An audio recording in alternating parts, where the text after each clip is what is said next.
is up, everybody? Welcome to Truth and Transparency. Good morning. Karen Reed, the last day before the trial starts. Trial 2.0. Welcome. Come on in. We got some final decisions. But let's do something really quick. Again, welcome and welcome, welcome. We're going to start with save.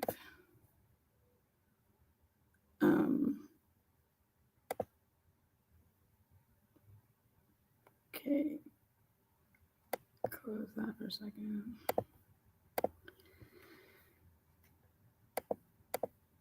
Okay. Welcome, welcome, welcome, welcome.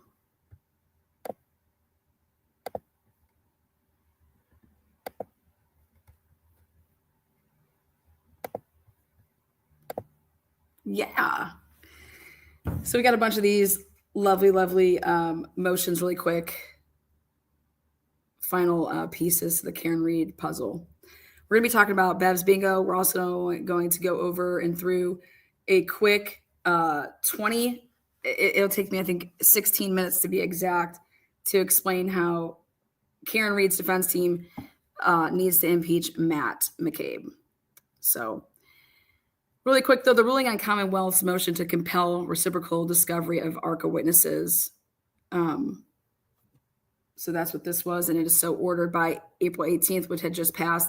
The defendant is to produce the Commonwealth with any outstanding discovery listed under 1, 2, and 3 of the Commonwealth's motion.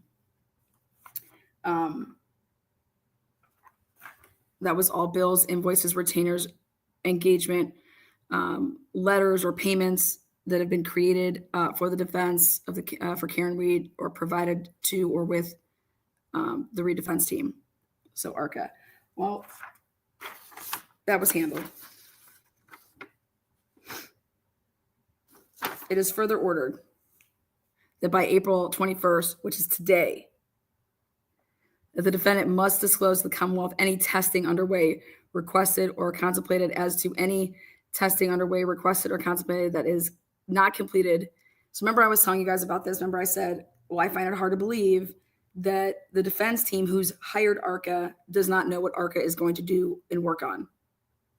Like, you pay them, you tell them what to do. As an expert, you supply them with what you want them to do. You don't just retain somebody and say, okay, do whatever you want. I've never heard of that in my life. So I do believe that Karen Reed and her defense team would know if ARCA is going to be presenting anything new. So that's today.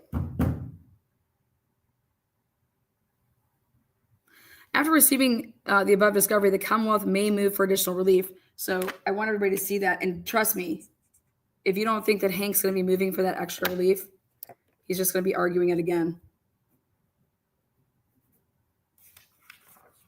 So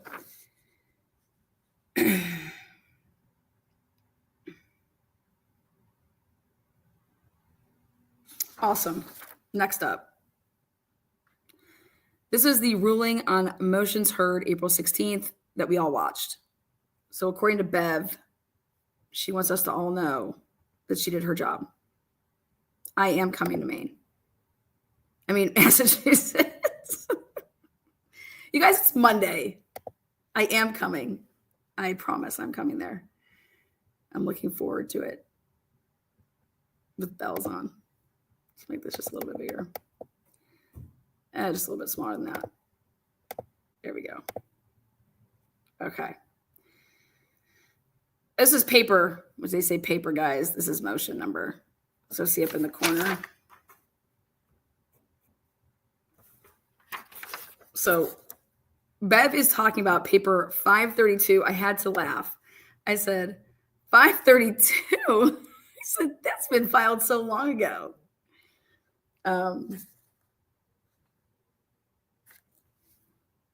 So it's allowed in part and denied in part. And this is the download protected file pertaining to this case from the Canton Police Department. So remember, Beverly decided, hey guys, you're going to be able to get everything to do with just that file, but you're not going to get the, the whole Canton detectives file that has other cases. Okay. Commonwealth renewed motion to exclude testimony of Garrett Wing, denied without prejudice. Now we have to know what without prejudice means. That means that it could still be denied if you can bring new, if Hanky Panky can find something else to talk about. So, but the Commonwealth has agreed, after reviewing of the expert witnesses report, I find that he appears to be qualified by experience to provide some help to the jury on some issues in dispute. If the Commonwealth still asserts that Wing lacks the qualifications necessary to provide expert opinion, it should renew its motion prior to Wing taking the stand. So again, here you go. We saw it in Hippler's motions or orders. We see it right there. Beverly is saying, bring it up right before trial, right before he's going to testify at trial. That's what denied without prejudice means, guys. You can still bring it up. Defendant's motion for reconsideration of March 6, 2025, order denying motion to exclude James Crosby, allowed in part and denied in part. Dr. Crosby has clarified. I'm losing my voice, guys, from being at the messy game. So thank God Bev and the lawyers are going to do a lot of talking when we're streaming for this week during the week. So my voice will go get some rest. I was cussing out our players.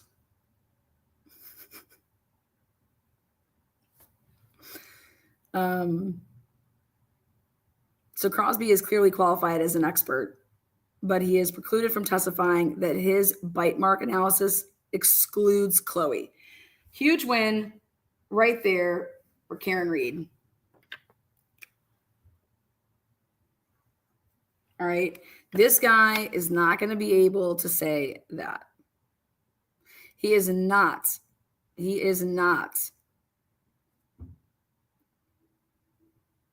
precluded from testifying to the anatomy of canine mouth or of Chloe in particular, including the measurements of her mouth. Why don't we just bring Chloe in? So let's be clear about something. Chloe's not dead. Remember in trial 1, people were saying that Chloe's no longer. Yeah, Chloe's not dead. I just want Chloe to be a mascot and to be out at that trial, guarding the buffer zone. That would make this trial literally top every other trial, is that if you get Chloe out there with the police guarding the buffer zone.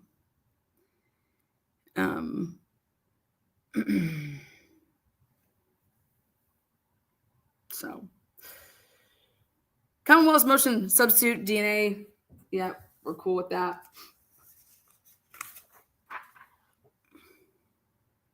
Commonwealth's motion for notice of any visual aids. Allowing it. Defendant's motion and notice that the defendant intends to display visual aids to the jury. Again, both sides allowing it. Commonwealth's notice of intent, their intention to introduce extrajudicial statements of the defendant allowed. Right here, this one, allowed. The defendant does not object to the introduction of the defendant's extrajudicial statements to the extent that the defendant objects to the Commonwealth's use of an independent reader for text messages between the defendant and John O'Keefe. The defendant should submit her objections in writing by close of business day on April 18th. So that was last week, Friday. Defendant's motion for specific discovery. The Commonwealth and the defendant have reached an agreement. Or wait, I'm sorry. Yeah.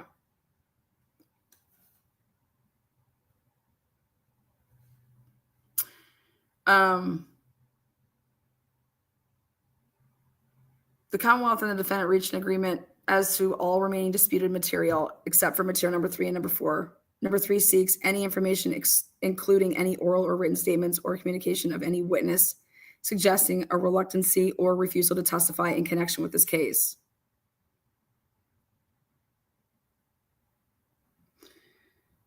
Who was refusing to testify in this case?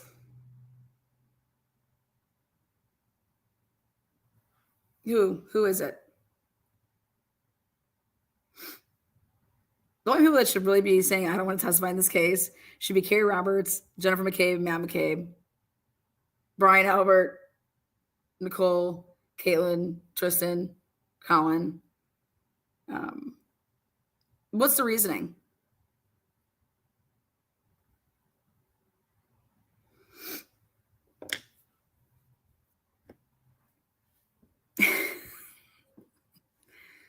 Like, just wow. Number 4 seeks any information, including any oral or written statements or communication of any witness herein or witness suggested a reluctancy or refusal to cooperate. Who's refusing to cooperate? Where are these hunches coming from? Where is this information coming from?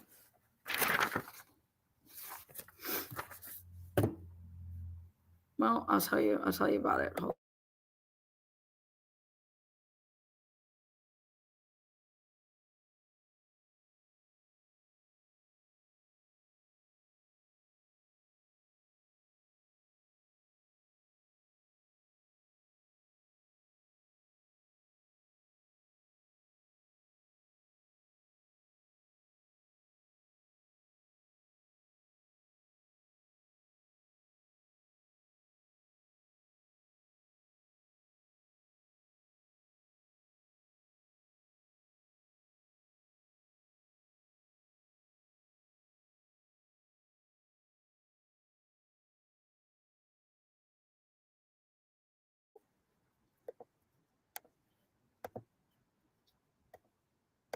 He is the 16-year veteran of the Boston Police Department who was killed.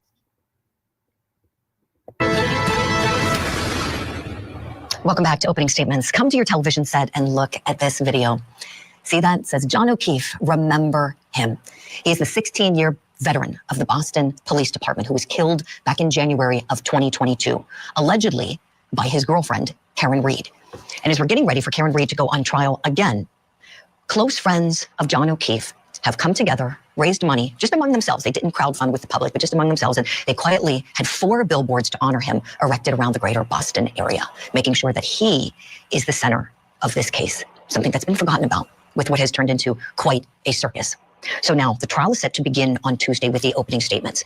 And there are still some outstanding things that need to happen. I want to turn to that now. I want to turn to one of the biggest rulings just yesterday by the Honorable Beverly Cannoni, and it pertains to the defense's ARCA witnesses. You'll remember that's all relating to the people they brought in to opine on the alleged accident.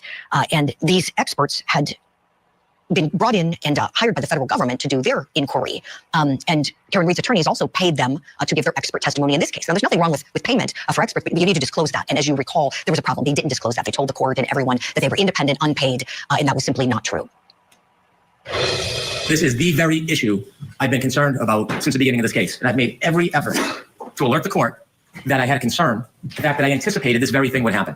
My first analysis was of the past history of this case and dropping experts and information during trial. We had ARCA witnesses where I still do not believe we've had full disclosure.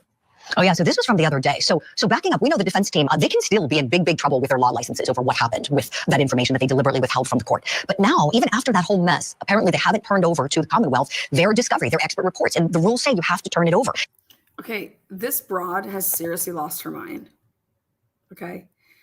Hank was on a fishing expedition because he was trying to see if ARCA and the defense team communicated before March 25th, 2025. Okay. And everything that the defense team turned over was everything that day or the 26th and after. Beverly, rightfully so, didn't fall into the trap. And ARCA is going to be able to disclose if they have new stuff that they're going to do. They are still time to do it. Okay.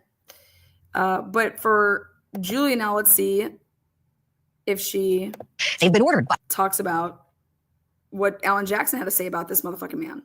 by the judge.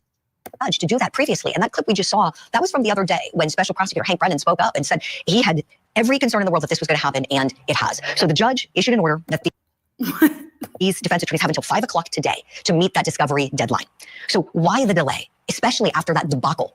And what's going to happen when these witnesses are called and things can be brought out about how they weren't independent before and said they were? Let's talk about that. Let me bring back in Sonny Slaughter and Joe Tamburino. Joe, let me begin with you here. How bad is this in terms of rule violations when you don't comply with discovery deadlines? It's huge. And this is totally the defense's fault. I mean, when you get to an expert or any witness, if you're going to use... Dude, what are they...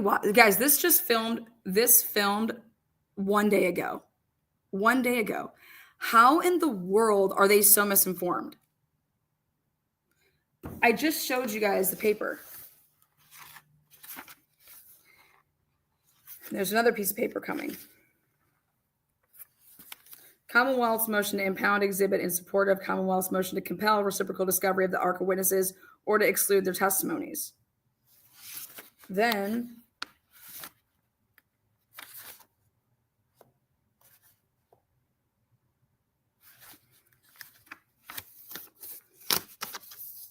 Bev decided. Bev made a decision. ARCA's in, and they're going to have time because guess what? Ellen Jackson made it perfectly clear. We weren't even able to talk to these people until the government said you guys can. And so that happened on the 25th and 26th of March. So what type of communication do you think that we've had with these people? We can't disclose something that we don't even know if we're going to be able to, what we're able to talk about and things like that. Totally missing the boat. And then not even playing the Alan Jackson part is just fucking absurd. Like, this is just when it's biased, when you don't show both sides of what the fucking person's talking about. Them, or if you plan on using them, you have to disclose the information. It's like what we say in politics. The cover-up is worse than the crime. You don't cover it up because if you do, as you just said, Julie, you're going to get in trouble with your law license. And Judge Cannoni's order in this case, I mean, when you look at it, it's powerful. I mean, it says not only does the defense have to make these disclosures by a certain date, but they have to turn over everything, every text, email, phone call between anyone on their defense team. They've already done that. So that's what I read in the footer here.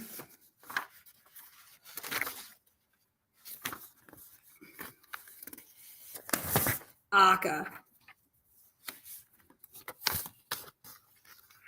All bills, invoices, contracts, retainers, engagement letters, or payments that have been created for the defense of Karen Read or provided to or from the Read defense team from March 1st, 2024 to present day. 2, all emails, letters, or any written correspondence, including text messages, at any time between any employee of ARCA, LLC, and any member of the Read defense team, including Karen Read. Including Karen Read.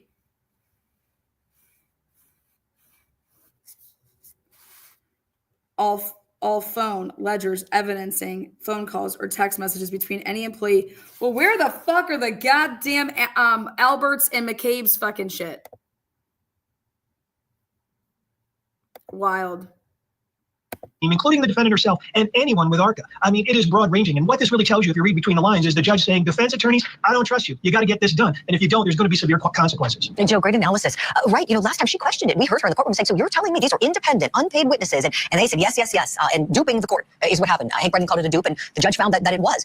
So now here we are. And they were great witnesses. We all know they were tremendous. They were, if you ask me, they were the best part of the defense's case. Sonny, you do trial consulting work. Are things going to be tainted this time around, knowing that Brennan can draw out the lies from the previous time? It will be tainted, surely, because now the public might not see it as tainted, but as an expert, as somebody that has to produce these reports, my integrity as I'm testifying on the stand is going to be tainted from the lens of the law and what I have to do. And not just in this case, this can carry over to other cases. And I don't think people understand that, where you could be subject to a Daubert hearing about what you did in cases. This is critical information. And I'm just shocked that this defense team, as savvy as they are, did not pull it together well. Right, right. You know, and then you have somebody, I would argue, savvier than all of them on the other side with Hank Brennan, you know, who caught it and is holding their feet to the fire. Dude, savvier. Hank Brennan is savvier. Hank Brennan is a goddamn moron. Okay? Who literally is getting paid $75,000 total to do this whole case. Like, no offense, but I would not fucking prosecute this for $75,000, and I'm not a prosecutor. Who the fuck would prosecute this case for $75,000? More savvier. You know, in the first case, it seemed that those prosecutors were overwhelmed. They were overwhelmed. They were out-lawyered. Those prosecutors, there was one person. Are you going to call the other one a prosecutor? They were out-lawyered. Listen to her. Now it's like, to use the old expression, there's a new sheriff in town. Joe Tamburino, knowing that Hank Brennan is known for his artful, brilliant cross-examinations, how do you think these defense lawyers are going to address what they did with ARCA, knowing that Brennan's going to be gunning for their experts? That's the whole thing, Julie, that you're missing. Who the fuck is Hank Brennan going to be truly cross-examining? Okay. Hank Brennan is a defense attorney, but he's presenting a case here. It's totally different. He's going to be cross-examining minimal people. Okay. Because he's actually providing the direct testimony of the case. And then where he's going to be able to use his supposedly expertise in cross-examination, that's going to be when and if the defense even fucking calls anybody to the stand, which clearly they're going to be calling some people to the stand, but his expertise and what he's known for is totally limited because he's not the defense attorney here. He's not cross-examining, all of the state or the Commonwealth's witnesses. This is a totally different role and position. It's when it's his turn. Brennan is going to do a fabulous job on cross-examination. People should wear basically a butcher's apron because it's going to be flying everywhere. I mean, this gets to the heart. Okay. Unlike the first trial, remember I told you guys this, there's going to be hella objections. The defense team basically non-objected to all of Lally. Go back and watch it. I was like, why are they allowing all of this shit? Like there is going to be hella objections. I'm telling you. There's going to be hella objections.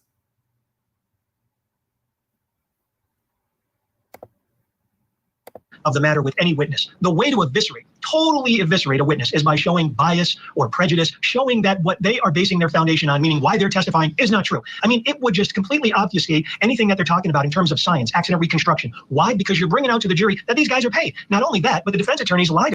Okay, also, this is a new trial. Okay? This is a new trial. So Alan Jackson is going to, or who's ever going to be talking to ARCA, okay? And I don't think that it should be Alan Jackson. But, maybe they'll do it.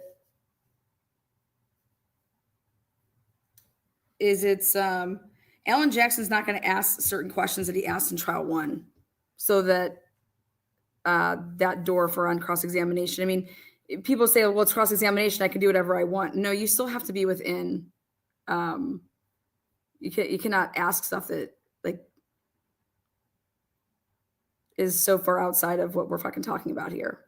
So I'm curious to see, we want Bev, if I'm the defense team, I want Bev to really hone in before ARCA would ever be, to get to this, these witnesses to talk about is we want her ruling a lot about that this is a new trial, that this is a second trial.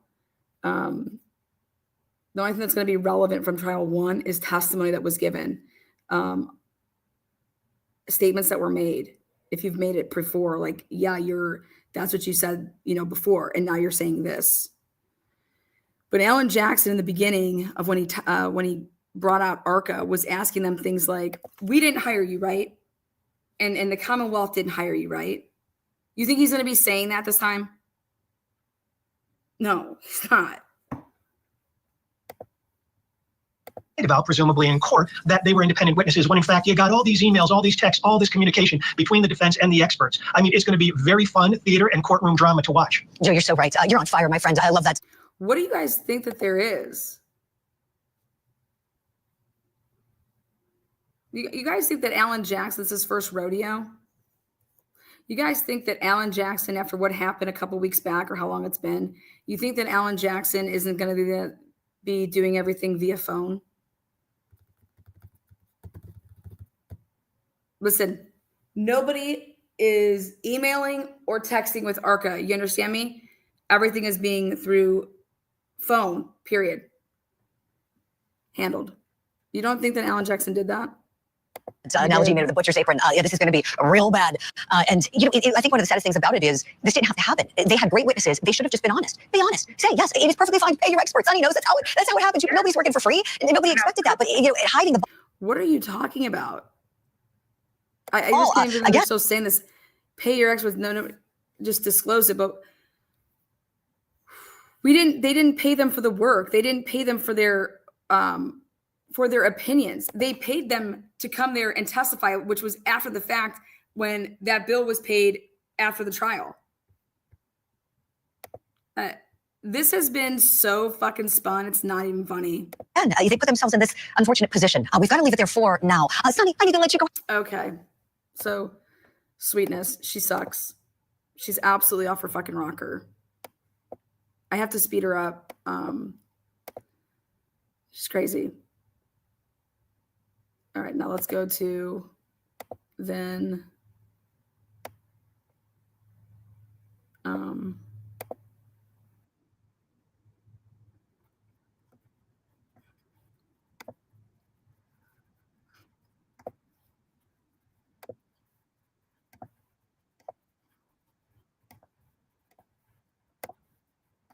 And jurors are told, don't consider them. It's just. I'm ready. I have no choice but to be ready. I feel strong. The prosecution and defense are getting ready for opening statements at Karen Reed's second murder trial in Dedham, Massachusetts. It took 10 days to select a jury of 18. 9 men and 9 women will listen to the evidence, but only 12 will deliberate.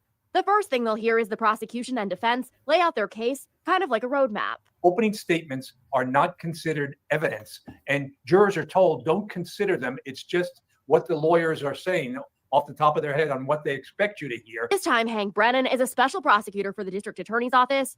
The Commonwealth says they plan to use a statement Reed made on camera during openings.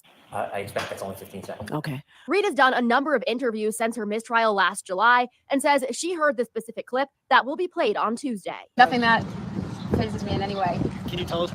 I don't think I can, no.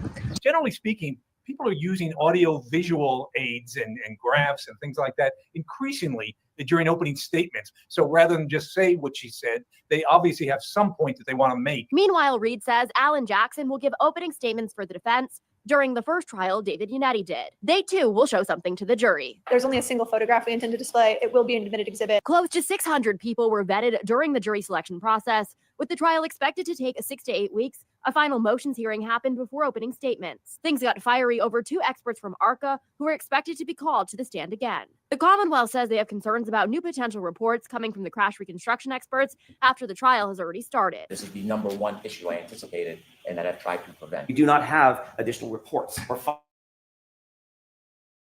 findings as yet. Judge Beverly Canoni ruled the defense has to disclose any testing underway or planned by Monday afternoon and the date it will be completed. Generally speaking, you want to present all the evidence beforehand, before the trial even begins, to give the other side a fair chance to review it. Canoni also ruled a dog expert, James Crosby, can testify, but is limited about what he can say about his bite mark analysis. Reed's attorneys claim she was framed and the marks on John O'Keefe's arm could have been caused by the Canton homeowner's German Shepherd. The defense won't be able to point the finger at anyone else at the party that night during opening statements. Katie Benoit, NBC. Right. More fair, right? Hearing Alan Jackson say, we've given them everything. Okay.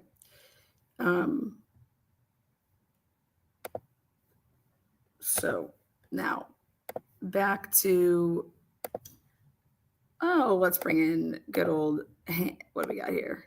Here we go.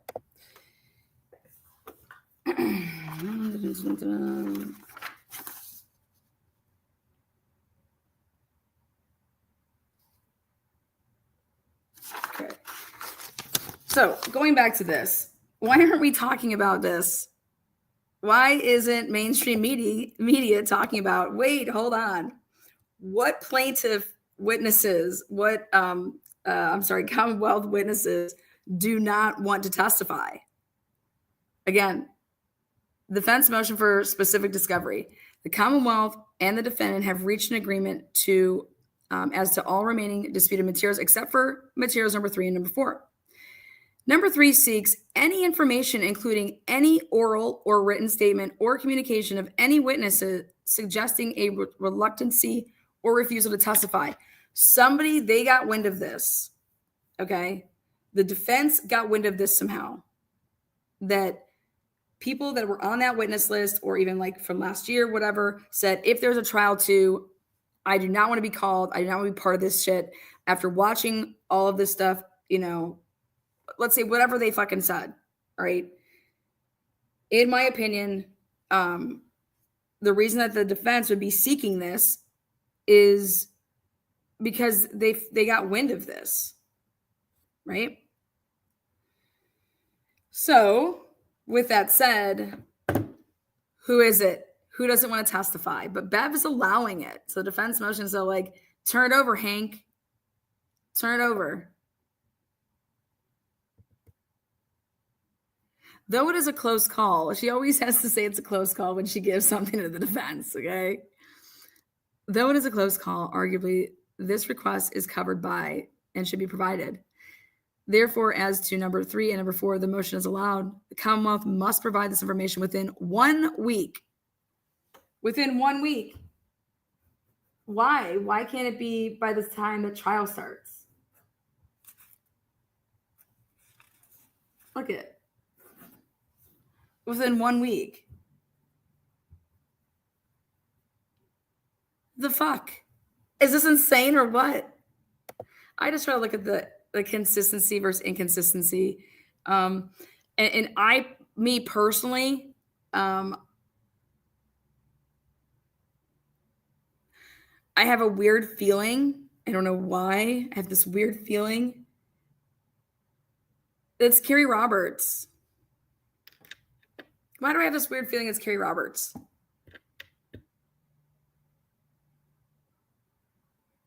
Why do I have this weird feeling it's Carrie Roberts?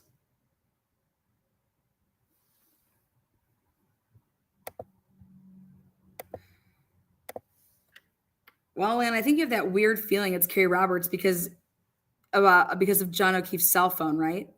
Yes, that's why. Ding, ding, ding. Exactly. I feel like if anybody was to watch that trial, okay, and for her to say, remember, the defense did not cross her, and that's not happening this time, okay? Carrie Roberts, after watching everything and seeing everything unfold, right, because she wasn't able to watch the trial up until her testimony. I think after she testified, then she could watch it, right?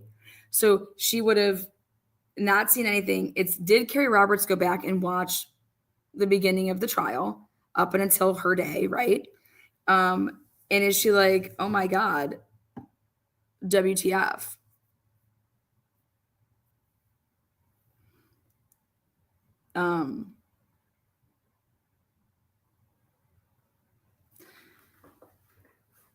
So if people were abiding by the sequestration rules last year, they couldn't have watched the trial until after they testified. So they would have never known what anybody was saying, right? So then if you go back and you watch it and then you call, you call and you tell somebody something, or you say like, I watched that trial and that's not what happened with these, whatever. So I think they got wind of something, but nobody's talking about this.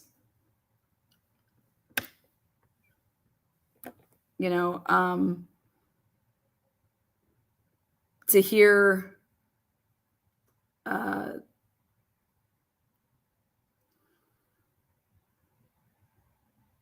could be wrong. She was pretty adamant that Karen Reed did this to John O'Keefe, though, first time around. Go watch her. But anyways, I think it's interesting that nobody's talking about that. John O'Keefe's cell phone matters. This is just the joint motion for access to the list of prospective jurors that came out back in the day. The ruling on motion of, here we go. Let's talk about Turtleboy's big victory here. All right. It was a big part of my debate on what he should do and when he should do it. And so Bev's like, yep, you don't have to be part of the sequestration. And So the Fifth Amendment to the United States guarantees that a person cannot be compelled by the government to provide incriminating information about himself. During hearing before this court, intervenor Aidan Kearney indicated that if he was called by the Commonwealth to testify at the trial of Karen Reed, he would invoke that right. The court finds that Mr. Kearney does indeed have a valid basis to exercise this constitutional right. I also find that witnesses who are the named victims in the pending indictments against him will be permitted to testify before the jury without Kearney in the courtroom. So he has to be out of the courtroom for these people. Julie Nagel, Chris Albert, Colin Albert, Proctor, Elizabeth Proctor, Jennifer McCabe, Matthew McCabe, Yuri, and any member of the O'Keefes, including the minor children. Now, Julie, good old Julie here, she's like, let's talk about her thoughts on that.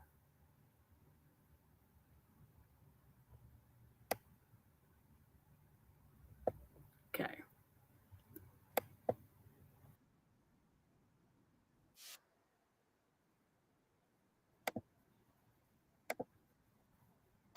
Oh, sir. Have fun. Have another beer. There's no fucking losers. Walk down here. I don't want to. No, I'm so. Oh, yeah. I think, yeah. Yep. In the RE Coogan Heating. Wait, to Staples Avenue. Hold on Thank you one for the second. stars tonight, folks, on this. There she goes. This is not the one I All right, wanted. folks, now we're gonna... Whoopsies, my bad.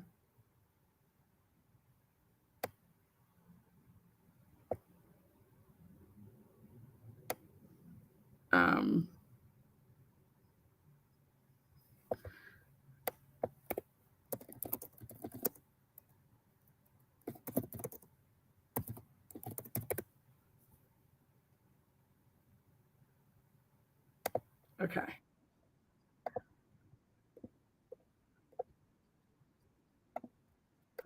We're talking about Turtleboy, whose real name is Aidan Kearney. He's a self-published blogger and arguably the most outspoken Karen Reed advocate.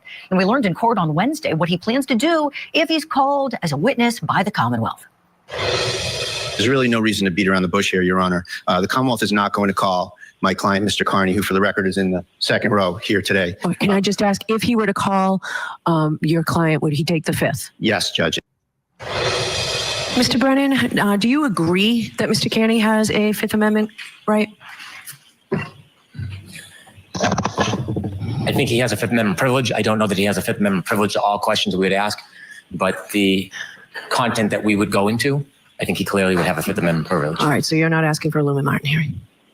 I'm not. I think I necessarily would have to delve into issues regarding his open indictments against a number of different victims. Okay. And I think there's other information that I can't discuss for other reasons because of court orders. Okay. All right, thank you. Judge, I would suggest that the court could take judicial notice of the 16 indictments against him. So the Commonwealth concedes, and I believe there's a valid Fifth Amendment right. It's important to note that Turtleboy is the only witness in the case to take the fifth. None of the innocent witnesses that he is alleged to have intimidated have taken it. Every single one of them has testified, and they will all do so again. So what is that? Is that right? Is that right? Are they going to testify again? Is anybody going to be pleading the fifth this time?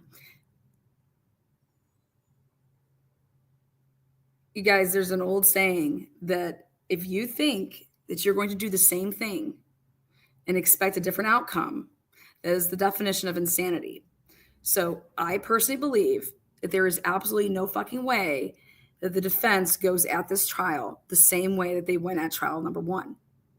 And with that said, clearly you have all of this information, which is these are what these witnesses said during trial one under oath. Okay. You're going to pick one or two things at the beginning of each of those people's testimony. Like when you get to cross-examine them from their previous testimony, pick one or two things. Okay. That they said that now they're saying differently. Okay.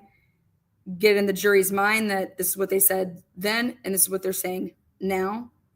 And then you handle them with just straight to the point of whatever it is. No dragging it out. They didn't see him on the lawn. They didn't see Karen hit him. If it's a cop, they didn't do the right procedure. If they would have done all these things, blah, blah, blah, you know. But there is no doubt in my mind that new information became available. There's even stuff that we don't even know about. And it has people concerned, so much so that they do not want to testify. So Julie Grant doesn't talk about that. Tell you about Turtleboy. Let's talk about it. I'm going to bring back in attorney Wendy Murphy and attorney John Phillips. Wendy, starting with you, the Turtles. So Wendy, this is who Turtleboy went off on, right? This is who they had a big old like scream fest on, like STS, right?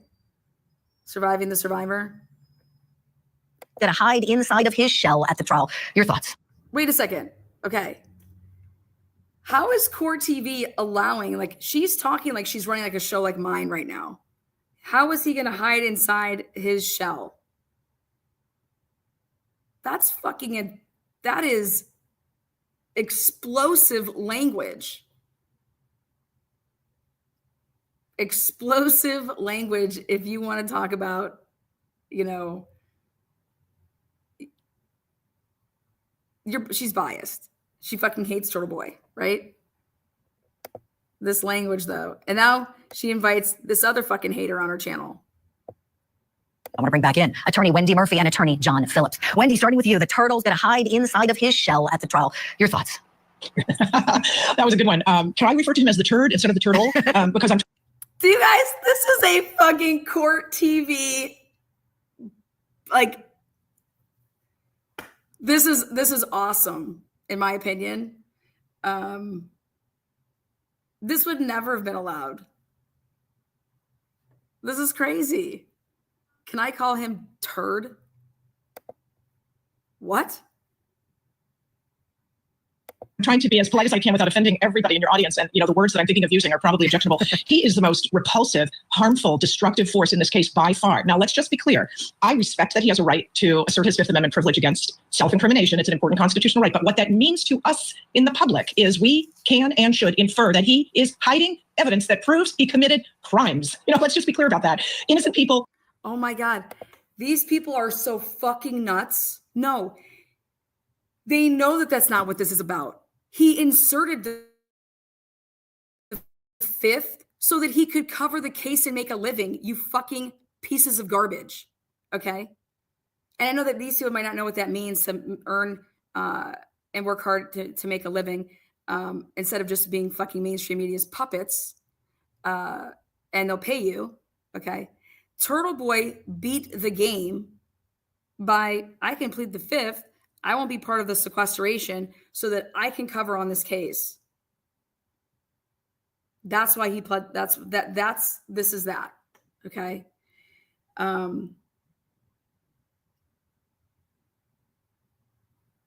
It's fucking sick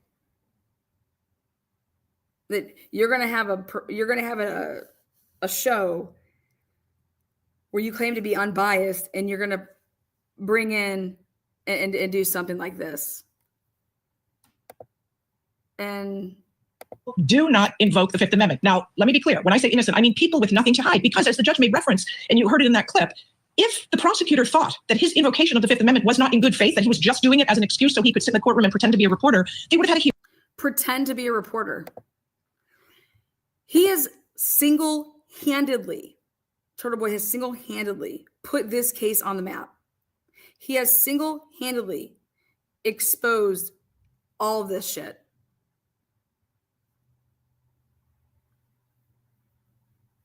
And then it's people like, I believe, like myself or other people that have niches that took then the documents, took then the information and actually looked at things that oh wow, we can prove this. Hey, look at this phone data. Look at this. Look at this. This broad is seriously, don't even know who she is. I guess she's an attorney. But to hear an attorney talk like this, like, then fucking I could be an attorney. Because at least I'd come up with better words than turd. Okay. Hearing, the judge could have said, I find that his assertion of this privilege is not in good faith. He must testify. No, everyone in the room said he's got stuff to hide. He's a criminal. He's got massive exposure. He's a criminal. You guys, Turtleboy is not a criminal. You are not a criminal. He is being accused of shit. He is not a criminal. Like, that's ridiculous. Here in terms of spending a good amount of time behind bars once he's convicted. So absolutely let him. Once he's convicted. Once he's convicted. Holy fuck shit, Wendy. Once he's convicted. Turtleboy is not getting convicted of those crimes. They are not crimes what he did. There's people, these fucktards that are our government they are abusing the statutes. Fuck you, Wendy. Sit and spin. Come on my show. I dare you. Take the fifth, but let's actually talk about let's all understand what that means. Yes. He's done some very bad things in this case. He needs to take the fifth. Wait, how can you make such conclusory statements? What has he done that's so bad? Like, I hate when people can't give examples. When you use these conclusory words to just say, he's done all this fucking shit that's bad. What are you talking about? What stuff has he done that's bad in this case? What? Tell me where he's done something bad so that I can then speak on that. But this conclusory bullshit language is a joke. Fifth, because if he did testify against himself, that wouldn't be good for his liberty. That's what it all means. Right. He'd be in even worse. She's over here agreeing. Right. And look at this guy's face. Like, what did I sign up for? PTA mom hour. These they might as well just put wine in their fucking hands and start sipping it. I feel like they're literally gossiping at the local PTA mom's fucking Monday mom night. All right. This is embarrassing. Okay. Unbelievable. Look at this guy. What a fucking douchebag to be involved in this debauchery. Like, worse trouble than he's. There goes. Now he's smiling. So, hold on. This case, he needs to take the fifth because if he did testify against himself, that wouldn't be good for his liberty. That's what. How is he testifying against himself here, Wendy? Okay, this is not his trial, Wendy. He's not testifying against himself, Wendy. He would be testifying at Karen Reed's trial, okay? What that all means. Right. He'd be in even worse trouble than he's already in. You're right, Wendy. Worse trouble than he is already in. You people are sick. And how about the point, I think this can't be underscored enough, that the reason he's got those 16 indictments we heard referenced are because he allegedly intimidated these witnesses, these independent people who didn't have. These independent people, what does that even mean, Julie? These independent people. What? These independent people. These independent people.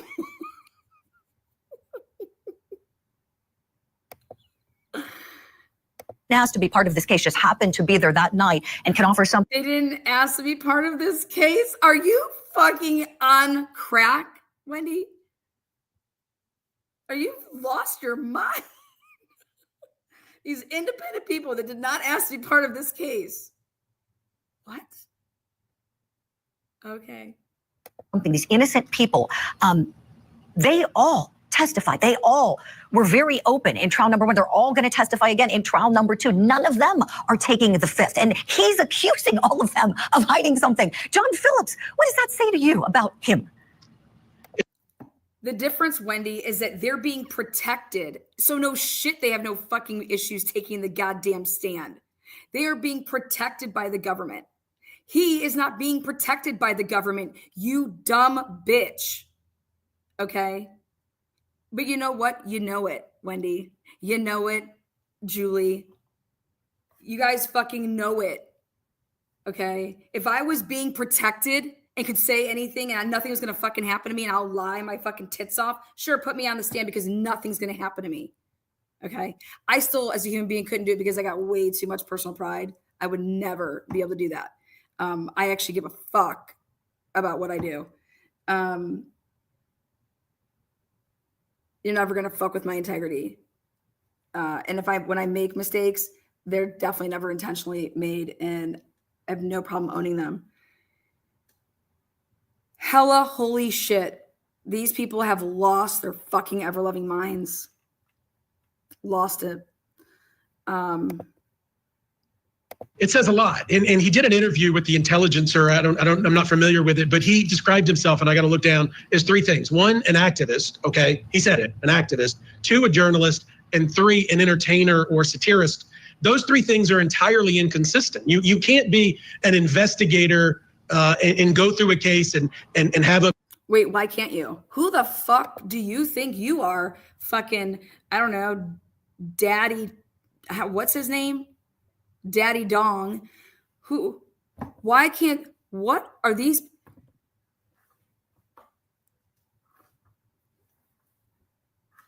I get it. Your parents told you that you couldn't do certain things, right? When you were growing up, that you couldn't do that. I got you. I see. Mommy and daddy told you couldn't do certain things. Objectivity while also being an entertainer, while also worried about your YouTube hits and your social media, What do you say? I'm going to say this. Who the fuck? Everybody cares about their ratings and their numbers. You know why? Because that's why you're on here, to make money, right? If you're making a living, right? I would hope to God you care about your clicks and views, right? It's just a matter of if you're doing your clicks and views and you're lying, okay? You should care about your clicks and views because that's how you make your money. So when people say all you care about is clicks and views, you're goddamn right I care about that, because people are clicking and viewing my shit because it's good. And when people aren't clicking on my shit, then I take a look at that video and why didn't it do well? Okay. And for a long time there, it was horrible to say this, but nobody wanted to hear about anything that had to do with the African-American community that was getting fucking screwed over. But when you want to talk about blonde hair, blue eyes, yeah, go make your money, man. But this guy is a complete fucking asshole. All you care about your clicks and your views. Turtleboy got banned on YouTube. Turtleboy doesn't make any money off of YouTube. So this guy needs to get his fucking facts straight, okay?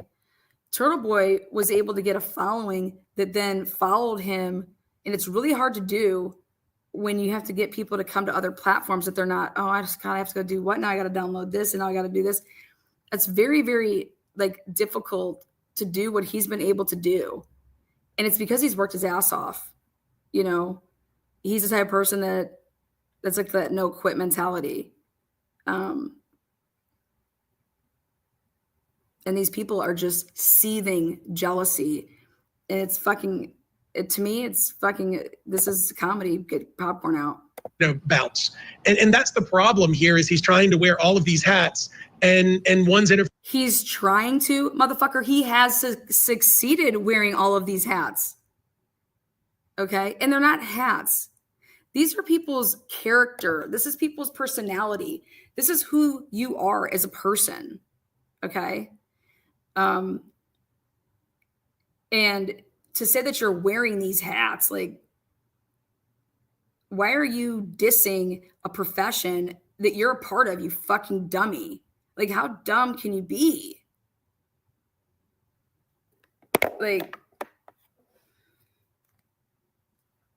It's just overly obvious.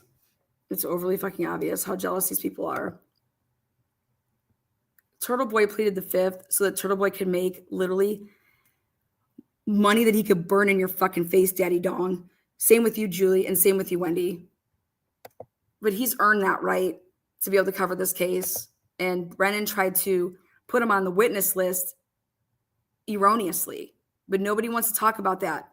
What do you think fucking Hank Brennan would call him to the stand for? Why aren't we asking those tough questions? Interfering with the other, and certainly he has a Fifth Amendment right. And with an open indictment, the prosecutors certainly don't want to go into that and reveal some information that shouldn't be revealed yet. But it creates this conflict. And again, he's a guy that wears and markets free Karen Reed T-shirts. That's not objective. You're on a broadcast where they're calling him a turd, and you want to talk about being unbiased? This guy, whoa, Daddy Dong times 2. What's his name? I mean, this is just hypocrisy. He gets exposure and he gets money from her free campaign, and yet won't testify. It's gross where we're headed with social. Oh my God, we're gonna call him Alligator Guy, Alligator Boy. Look at him, Gator Boy, back there. What is in this room? Where are you? It's like, is that Superman? He wears it. He has Superman cape back there. Oh, I know exactly what we're dealing with here. Media and podcasters, interfering with court. Right. You're so right, John. I have seen. Oh my God, what? We're interfering with court. You guys can't even get your volume fucking right. Campaign, and yet, you guys fucking put the cameras on the goddamn jury. The fuck, we're interfering with court. Won't testify. It's gross where we're headed with social media and podcasters, interfering with court. Right. You're so.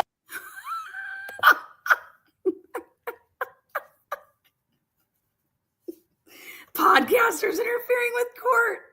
How do podcasters interfere with court?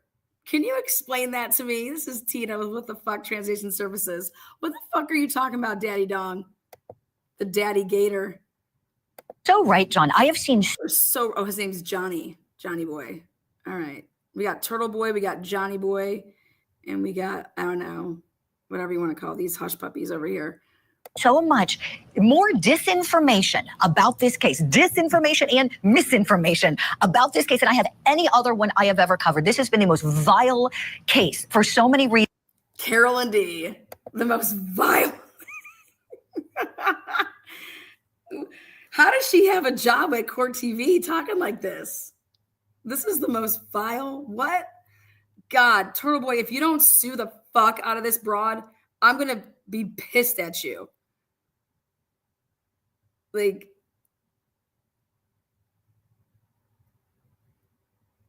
I swear she called him a criminal.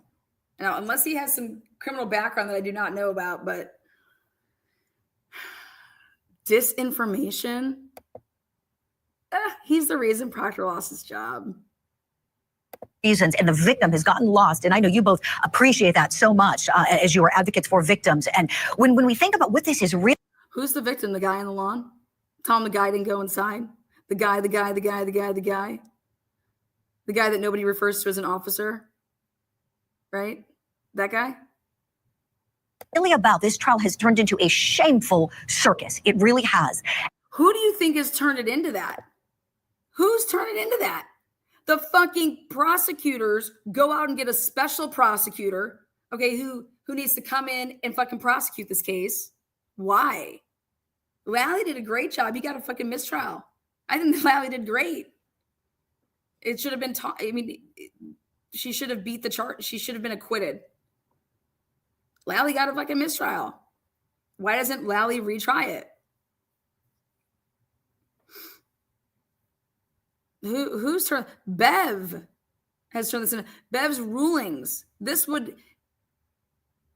guys want to talk about Turtleboy? Fuck, they have all of his phones and all that shit.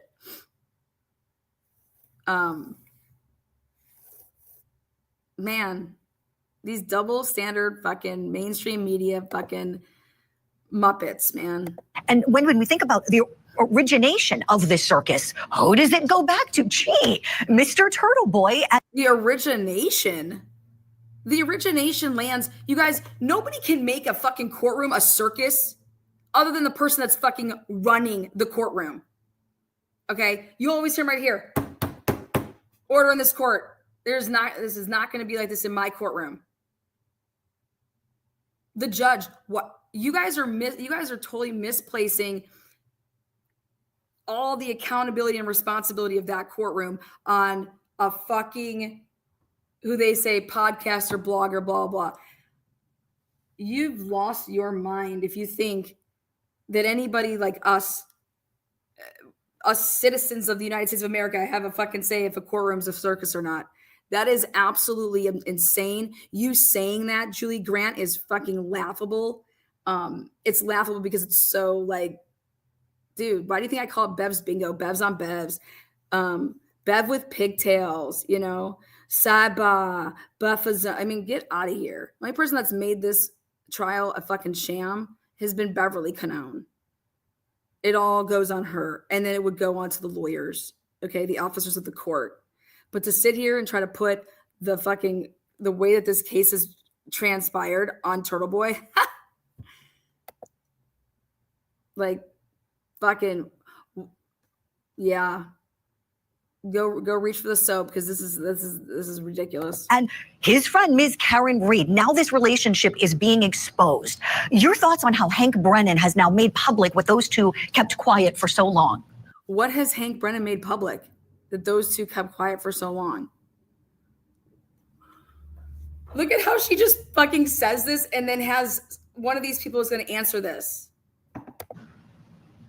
Yeah, really important in this case. And by the way, I know we've been saying the only person who took the fifth was this turd man, but Karen took the fifth. I'm going to call Wendy. What the fuck is her number? You are a disgrace to wearing the badge lawyer. What's her, Wendy Murphy? Fuck, I'm leaving a message. 63-year-old Wendy. New England, Wendy Murphy, lawyer number. Fuck her.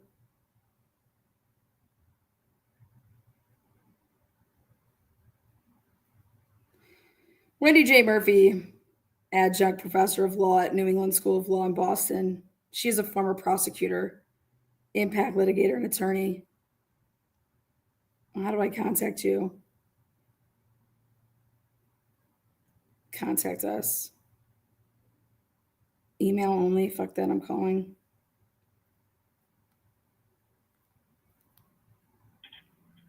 Hello, you've reached Professional Development Resources, where you can earn CE wherever you love to be. As an online company, the easiest way to reach us is by sending a message through the contact page form on our website, pdresources.org. This allows us to respond after hours and during meetings as well. If you'd like to leave a message, be sure to include your name, any questions you may have, and the best way to reach you. We will get back to you just as quickly as possible. Thank you for your business and have a great day. Yes, hi. This message is for Wendy Murphy. This is Lana Oriani with Truth and Transparency YouTube channel. I just caught your segment here with Julie Grant and some guy by the name of Johnny Gator Boy. You guys were discussing Turtleboy, and I have never witnessed in my life a lawyer get on a national broadcast and refer to another person in the same kind of professional field as oneself, refer to them as turd in a public, professional, national broadcast. Hands down, give yourself a round of applause. You are certified shit.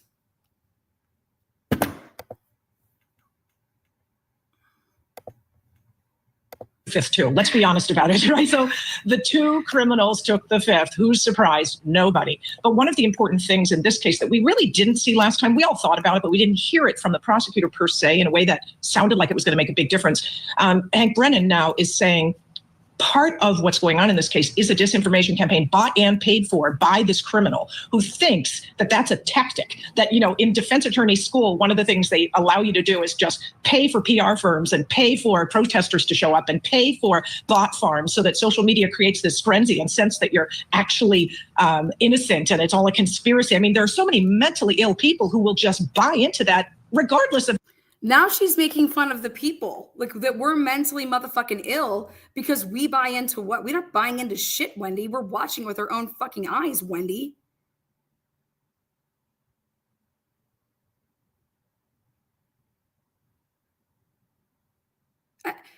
For these people to get so caught up in that versus, hey, I don't care if you're on the Karen Reed side that she's innocent or that she's guilty. At the end of the day, nobody will be ever convicted of this crime because of the police department and their fuckerage with everything. And they fucked it up so bad that nobody will ever be found guilty of this shit.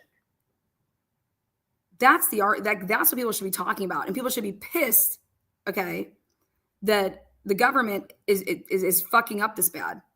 If you want to talk about the victims, okay, well, then you have to talk about the people that are representing the victims, and that would be the police. That would be the prosecutors. Okay, they're the final layer of the victims' voices, and they keep fucking up. And it's either because they don't know what they're doing, and they're not trained, and they suck, or it's more nefarious than that. But either way, it's them. Period. The evidence. So I think what Hank Brennan's doing is making that part of his case now, saying, not only am I going to prove her guilt beyond a reasonable doubt, I'm going to prove. How about we talk about that, Wendy? How is he going to prove her guilty beyond a reasonable doubt? How is he going to do that? We saw trial 1. Here's trial 2. How is this man going to prove that Karen Reed is guilty beyond a reasonable doubt? You can't. You can't. Nobody can. Not this man, not any man. Because the case is so poisoned. Not because of a fucking blogger, Wendy. Okay? This blogger wasn't on the case from the moment that the case happened in January of 2022. Okay? The police, they're the reason that this case is so fucked up. That she was part of a campaign to mislead the public. So that's a very different approach. I was a prosecutor in Massachusetts. I've never had to do that before, both prove my case and disprove nonsense. Right. We're going to hear. Then what cases have you prosecuted that you don't have to disprove nonsense? What are you talking about? Your whole damn witness list is nonsense. Your witness Googled how slow to die at 227. It's in her fucking phone. According to you guys, what's her name did it? Jennifer McCabe. According to Lana, Matt McCabe did it. But nonetheless, it's in that fucking phone. And somebody with hands did it. 227. That's how they're fucking involved in this case. They're deleting messages. They're deleting phone calls. They're destroying their phones. They're destroying their SIM cards. They're getting tipped off on shit.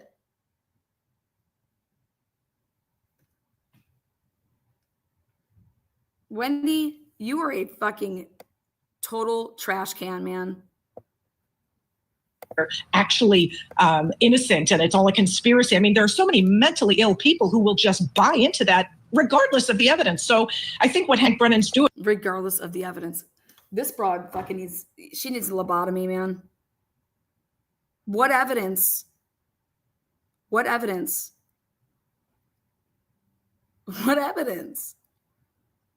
13 witnesses that were at that house came and went and didn't see a body on the lawn. What evidence? Doing is making that part of his case now, saying, not only am I going to prove her guilt beyond a reasonable doubt, I'm going to prove that she was part of a campaign to mislead the public. So that's a very different approach. I was a prosecutor in Massachusetts. I've never had to do that before, both prove my case and disprove nonsense. I cannot believe that Wendy thinks that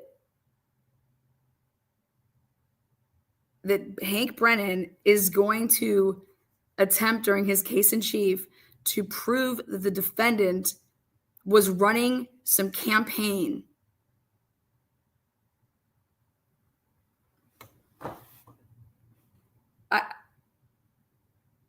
I have no, do you who the fuck has ever said that during an interview? And Wendy, the reason that you never did that as a prosecutor is because you never would as a prosecutor. You never would as a prosecutor. Alan Jackson, in his opening statements, needs to say that, you know how jurors always want to have and see that the person takes the stand, and why aren't they ever screaming from the rooftops that they're innocent and they didn't do this? Okay. He needs to put that in his opening statements. Okay. That this is the first, you know, everybody always says, why isn't the, if I didn't do something, I'd be screaming from the rooftops that I didn't do it.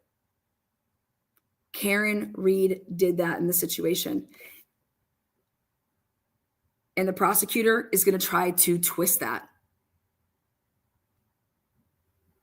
That needs to be in there. And that will handle that. Thank you so much, Karen. That's right. Ring that bell, Lana. Boom. Yeah, I can't wait till Wendy gets that nice little message. Sit and spin, Wendy. Sit and spin. What? Yes, Wendy is. Wait, what? What the hell are you guys talking about? Wendy Murphy is Grant Ellis's mom? Is that like just a lie? Or is that for real? $999. Fuck you, go Lana.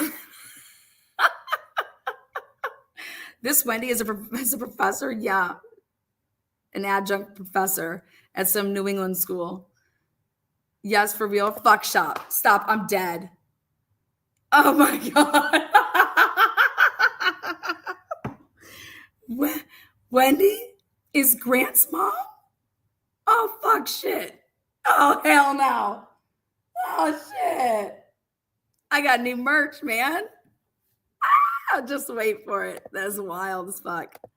Right. We're going to hear that in this case. Wendy, thank you for pointing that out. You're right. He's going to expose it all. He already started. And thank goodness for that, because this is just all about getting to the truth. And Wendy, John, you. These girls, they're lawyers. They know that none of this pre-trial stuff comes into there's shit that doesn't come through that door.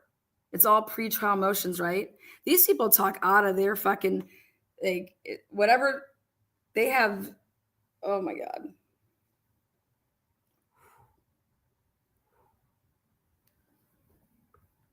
It's so hard to fucking listen to this.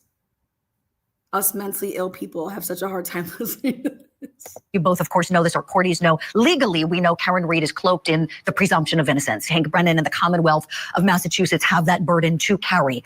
And no one, the jury, can hold it against her if she doesn't testify.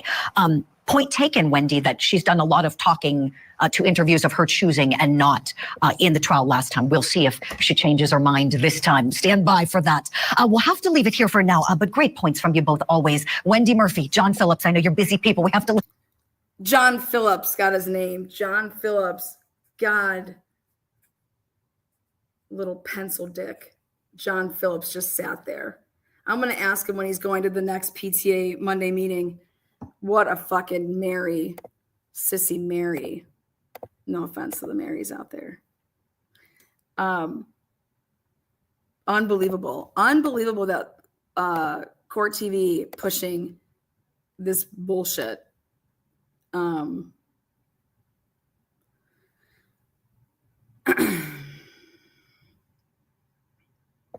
Now, let's see.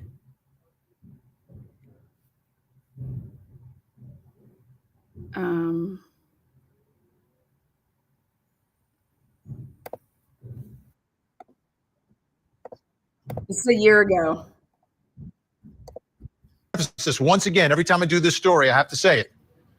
My sole purpose in covering this story and my sole goal, my perspective, my point of view is just to find out the truth, period. I have no other agenda. I'm not on one side. I'm not on the other side. I'm on the side of truth, whatever it is. And hopefully, at some point, we will find out and a jury will tell us what the truth is. So I'm talking about the case of Karen Reed. Karen Reed, that's her boyfriend, John O'Keefe. He's a Boston police officer. She was a professor and a professional. They went out one night bar hopping. She then drops him off. Karen Reed, Karen Reed, Karen Reed. We're not putting up with that. We're going to get to the We're not going to be quiet. We got it.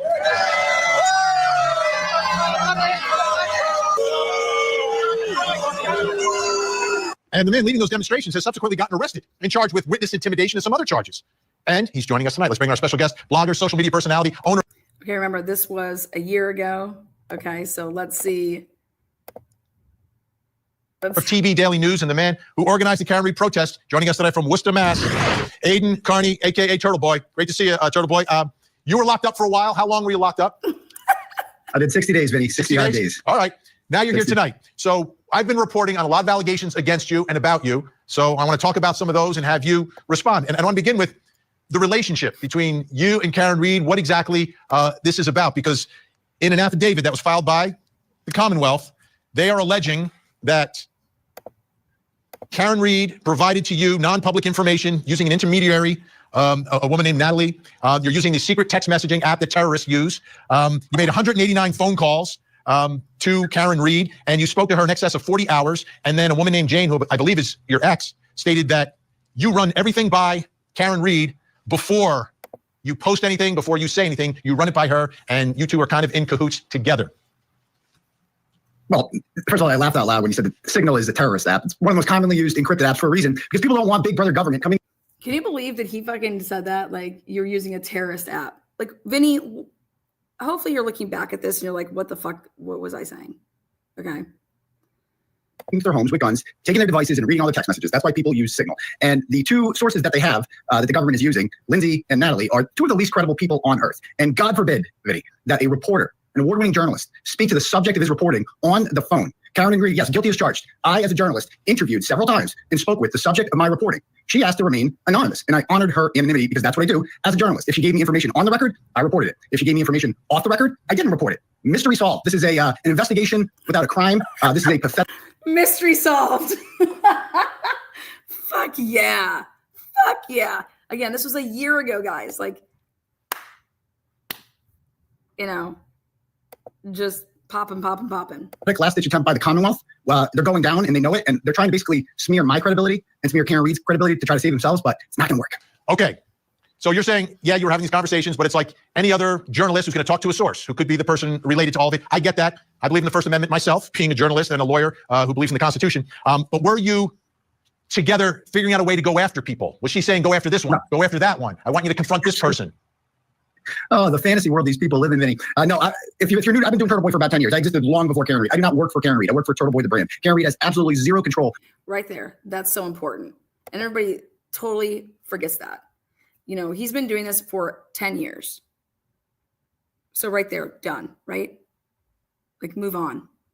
Okay.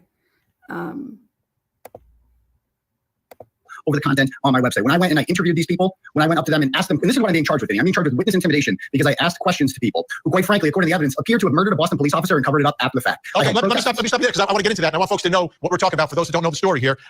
You've been charged with 8 counts of intimidation of a witness, 5 counts of picketing a witness, 3 counts, 9 counts, 3 counts of conspiracy to intimidate a witness. I want you to take a look at this because episode 594 is one of the ones that they cite from the TB News, from your Turtleboy Live on YouTube. I want to take a look at a little clip so folks have a little bit of an idea of what they're claiming is the behavior that is inappropriate and is intimidating witnesses in this case. Like, this is not my last trip to Canton. I will be back. I'll be back, Miss Boys Regular. I'll be back. Like, get used to this. Like, these people think I'm around. Like, I'm Mr. Internet guy. All right, so what, the language you use, what is the end game? Wait a second. The language that you use. Are you kidding me? Who cares if you say fuck? It doesn't make anything more or less anything. Okay? The language, I'd rather have someone say fuck than turd. Who says turd? Like, God. Again, PTA moms, man. Nothing fucking better to do. PTA moms want to talk about some gossip bullshit about kids fucking being, you know, I don't know, getting off the bus and throwing grass at each other. You know, like the end game that you have in terms of going back. And I've watched a lot of the clips where you're using language, you're going to make like difficult for them. You're going to high school games and the parents are watching their kids and you're going there. What's the end game to all that? The end game is to ask people questions, Vinny, to figure out who killed John O'Keefe and hold these people responsible for it. The end game, what I just said in that clip, this is how much the government lies about this. I was not talking about any of the quote unquote witnesses there. I was talking about a DPW employee who didn't want to do their job that day. And I made it very clear, if you're going to, they were basically giving me the runaround. And I said, I'll be back next week. I'll be back the week after that. If you don't want to give me these public records, which I'm entitled to as a journalist, I will keep coming back. I was not referring to any of the quote unquote witnesses there. That's how dishonest the government is. The boy's regular person I was referring to is the woman behind the desk. She's a government employee. She's not a witness to anything. She has nothing to do with the Karen Reed case. And by the way, Vinny, I was there to find out who plowed. And all of this is true. All of this is true. Everything that he fucking told Vinny is true.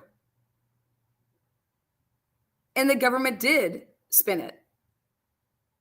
The government was taking little clips and trying to make it seem like it was things that it was not. Okay.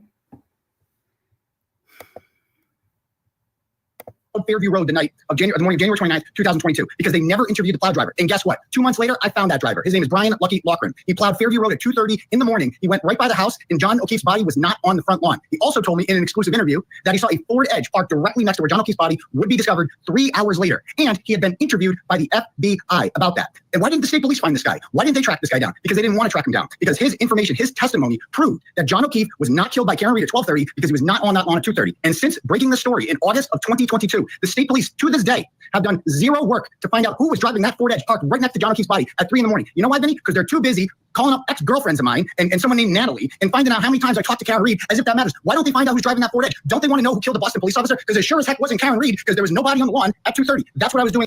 That's all you have to talk about. There's nobody on the lawn. Period. In that clip, actual journalism that no other reporter is willing to do and no police in this case are willing to do. All right, I'm going to show folks another clip that was cited again, episode 598. Again, this is one where you're talking about Chris Albert looking for turtle riders who are your followers. Let's watch it. This guy's got his head on a swivel everywhere now. He's a turtle rider. Where are they? I got bad news for you, Chris. I got really bad news for you. They're literally everywhere. You can't you guys should just stop going out in public. That'd be my recommendation. And it's only going to get worse from here. I did not direct this person to do this. I can't stop them. They're everywhere. They don't like you. Nobody likes you. You guys killed someone. You literally killed someone. Not you. You didn't do it. You raised someone who did it. And your big bro did it. But and you obviously know this and you're helping to cover it up. But I guess you didn't kill anyone. So you got that going for you. So good job, Chris. You just raised the killer. Anyway. Raised the killer. Get to that too. But he's obviously, when I saw him, this dude is ready and looking around. They insist on going out in public. Chris, I know where you guys were today. Y'all were in Agawam, weren't you? I got pictures of you on my cell phone. I got people sending me pictures. You guys were at some sort of Little League thing in Agawam. I got pictures of Courtney Proctor. I got pictures of, who was she with there? I forget. There's a whole crew here. Alberts, McCabe's, all you people were there. So just know that there will be life is normal is over, okay? Life is normal. You had normal for a while there from January 29th till about January 29th, 2022 till April 2023. You guys literally got away with murder, okay? All right, let's talk about this now. Life's not going to be normal for you. People are taking pictures. You've got all these followers. Are you concerned that they're being doxxed? Wait. Let me finish the question. Are you concerned that it can become a dangerous situation and someone would be intimidated from coming forward and saying, listen, I got to get out of here. I don't want any part of this anymore?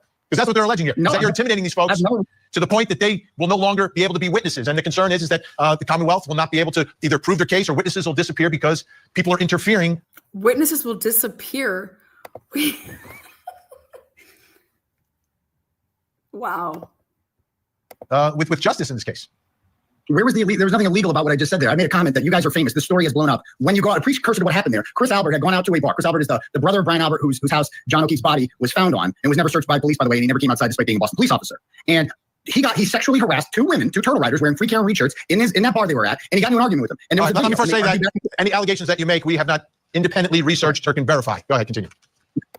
He's so look at Vinny saying this, right? Oh my God, because his guest is saying that. He's like, oh my God, we have not independently verified this. Julie Grant, a year later, has fucktards on there. Wendy and fucking Johnny Boy Phillips, honorary PTA mom. A year later, and did you see Julie Grant have to say, hold on, stop, we didn't bet if he's a criminal or not. No. Horseshit. Well, they got in an argument, and there was a video of it, and I played the video. And I was simply making commentary on that video. I said, if you choose to go out in public, this is what's going to happen. It's just a fact. That's not intimidation. When you're famous, right? When famous people go out in public, he's also an elected official in town, by the way. When you go out in public and you're Exactly. Can you imagine if everybody in fucking Hollywood was to do what these fucking Alberts and McCabe's are saying, go to the police and say that you people are stalking me? You people are taking my picture in public places. They're public figures. This case, he's a public figure. Unfucking believable. Known, and you're provocative, and you're involved in this very shady murder cover-up. What do you think is going to happen? People are going to call you out about it. People are going to, and if you engage with them, and if that were me, like Brian Albert doesn't go out in public. He's like, I would do what Brian Albert does. I would stay home. Let me ask you about that. Now that you've been charged, I mean, it doesn't seem like you're holding back now. Are you still going to show up at the courthouse? Are you still going to be in the courtroom? Are you permitted to as a condition of your release? Oh, of course I am. Except now they're bringing around an individual who has a restraining order. One of the witnesses has a restraining order, so they're bringing her to court with them in order to evict me from the courtroom. That happened at the last hearing. I leave like 5 seconds after this because they bring in one of the quote unquote victims, and basically I have to leave the courtroom even though I've been.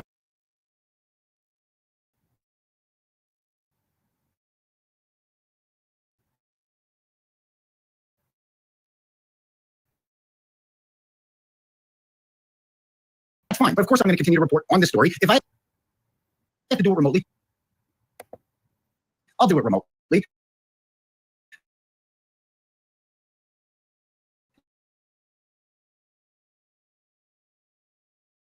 You're not. Let me get the picture. I don't know what the fuck this is. Shit's crazy over there. I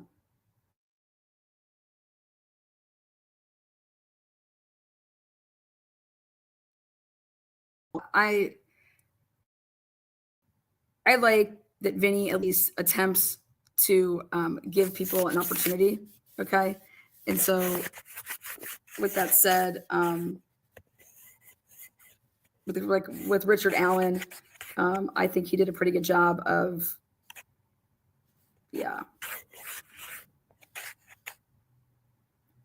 trying to question some of the stuff that went on in that case. So, anyways, a year later, just as wild, but to blame people like this and to blame bloggers and mainstream media is absolutely crazy. The reason that this case is off the chain is because of the judge. The judge has created this. Now, last thing I'm going to close out with is here you go. Share my boom, boom.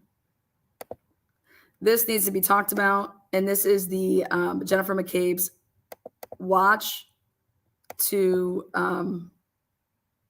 let's see.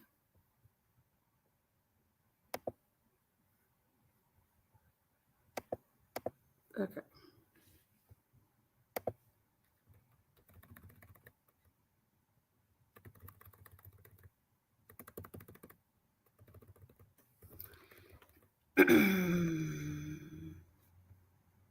See if it's big enough for you guys. All right. If you guys want to see it, here it is. As you guys can see, from 11:58 and 11:58 and 24 seconds, the watch over here, which he's wearing, is moving in concert with the phone. But see, the watch breaks down your steps, like when you're pausing and stuff like that, it shows that. Whereas your phone will just show from 11:58 to 12:07. During that 9 minutes and some change, it was 61 steps. It goes like this with your watch, and it breaks it down to the actual minute that certain things were going on. Now, we all would have known then that she walks out of the waterfall bar, goes into her SUV. Then clearly, 12:10 and 45 seconds, she and her watch begin to move, and they're calculating the time with the phone from 12:10 to 12:19. So that's going to take you to the point that she's going to be getting out of the car, okay, at 34 Fairview. But here, this shows you with the watch at 12:11 and 47 seconds to 12:12 and 28 seconds, when she was still at the waterfall bar, basically when John and Karen and John comes out, she clearly had to get up out of the car and goes and walks over by and has words to some degree with them, because she takes 57 steps between 12:11 and 47 seconds to 12:12 and 28 seconds. Then I want you guys to see that she gets out of at 12:18 and 50 seconds. She's pulling into the Fairview, 34 Fairview driveway. She gets and moves 12:18 and 50 seconds. You can see this. This is before. So she's getting out of the vehicle without her phone. And this is where I believe that she runs in to the house because she leaves her phone on Bluetooth because the call is still going on with John, the 12:18 one. And so she runs inside the house and then she comes back outside. Okay. Then you will see that from 12:19 and 22 seconds all the way until 12:41 and 31 seconds, that phone does not move again. It does not even take one step from 12:19 to 12:41. But over here, okay, at 12:18 and 50 seconds, like I said, I believe that she gets out of the vehicle, she runs inside, she comes back out. Then you can see from 12:20 and 37 seconds to 12:21, 33 steps, she does not have the phone. See? So 33 steps without the phone. Now you see this 1 foot, like one step. To me, this is indicative of somebody that's sitting in the front seat and is about to get out of the car and they take just 1 foot to get out. Okay. But then they don't end up getting out of the car. They stay in. So what I believe that she did is she runs inside, tells her nephew, happy birthday, runs back out and they're waiting for John and Karen and that they're actually at the SUV.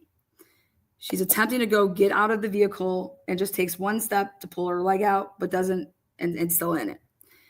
Then 2 minutes later, as you can see, she takes 4 steps. It's like she got out and maybe she got into somebody else's vehicle. But then here, from 12:25, okay, or she was about to get out, takes a couple steps, gets back in the car. But from 12:25 to 12:35, this 10 minutes right here. This is really, really important. I went back and looked again at her interview, or not her interview, but her testimony, and then the interviews that she then did with the police. And I was able to find that when she was interviewing, hold on one second. Damn it. When she was interviewing with the police and she's talking about how she's able to see the vehicle and she's watching it. In the interviews, it's not clear that she's actually watching it from inside the home versus, let's say, like in a vehicle. All right. But at trial, when she's talking about that she's getting up and walking over to the door and walking back and walking to the door and things like that, from 12:25 to 12:35 for 10 straight minutes, she doesn't move. So I am of the opinion that she is in a vehicle and that vehicle may have went somewhere. It took 5 minutes to get to an area and then they came back and it took 5 minutes. Okay. Because then at 12:35 to 12:45, this is where she takes 148 steps during this period of time, and she's constantly moving. In the middle of it, 12:41 and 31 seconds, in the middle of this is when her phone starts moving at 12:41, indicative of either she walks back out to the car, finds her phone, and then brings it in, side of her sister's at 34 Fairview, or somebody else that was in the vehicle, possibly a different vehicle, because if she got with those 4 steps into somebody else's vehicle and then drove and then came back, her phone, not realizing that she left it in her SUV. So when she gets back to the house, she goes inside, and here then, let's say Matt had it, but you have to pay attention to when these text messages were going on for John and when the phone was being answered at 12:29, that butt dial. So here from 12:29 to 12:35, like she's not moving. That's when that phone call was answered. Then this is where I believe when the party goers start realizing that, oh, hey, these people showed up. Now, this is indicative now of somebody that is walking around at a party. So at 12:48, 12:52, 12:56, 12:58, someone's walking around at a party. Someone's bouncing around, like, saying hi to people, going in this room or going in that room. This is what that looks like right here. Constant, like, moving around. Okay. And then stopping for a little bit and then walking over here, stopping for a little bit, talking to somebody. You guys see that? This is what it should look like when she first arrives to the party. But here, this is what it looks like when she's first arriving to the party. This is why I am of the opinion that they were in vehicles and that Jennifer McCabe truly does not go in to do like her partying-esque shit until this 12:48. Or I'm sorry, 12:35. And then continuing on. Now, as you can see, when she's walking around and doing all of this shit, her phone does not move after 12:43. The next time that her phone will move is 1:34. So during all of this time up until this point, now here, 1:24 to 1:34, this is I'm getting ready to leave 34 Fairview. She takes 255 steps between 1:24 and 1:34. Then at 1:34 in 3 seconds, 1:34, it's like these are moving in concert. See, 35 steps. Okay. So let's say, ready? When Matt McCabe would have come in and he realized that Jen's jacket, or that Jen left her phone in the SUV, that he grabs it, he brings it in, and he actually puts it in Jen McCabe's jacket pocket. Okay. And that's where it was. But these two moved together at the same time, 35, 35, 134, 134. Okay. And these 35 steps, though, stop here at 134 and 59 seconds. So how it says that it goes all the way to 143 and 12 seconds, you guys, based off of the watch, we are able to determine that these 35 steps happened in the first 56 seconds because of the watch. Or a professional, an expert would be able to get up there and say, now, could somebody else have been walking around? They just happen to take the same amount of steps as like this. That is possible, but it's highly unlikely based on then this 8 steps here and 302 steps here. I mean, I'm sorry, let me rephrase that. That is highly likely that during this 134 to 143, the 35 steps happened with this, because then at 135 during this time, it's 8 steps and 302 steps. So when you add up all of these steps here, that's inside this time frame, there's only 35 steps with that. So it's like somebody walking out to the car. And then all of these other steps are happening after somebody walks out to the car. Then all of these other steps here and here are happening, obviously, without the phone. All right. And so what it looks like to me is it's like this person's looking like for their phone in a way that they can't find it.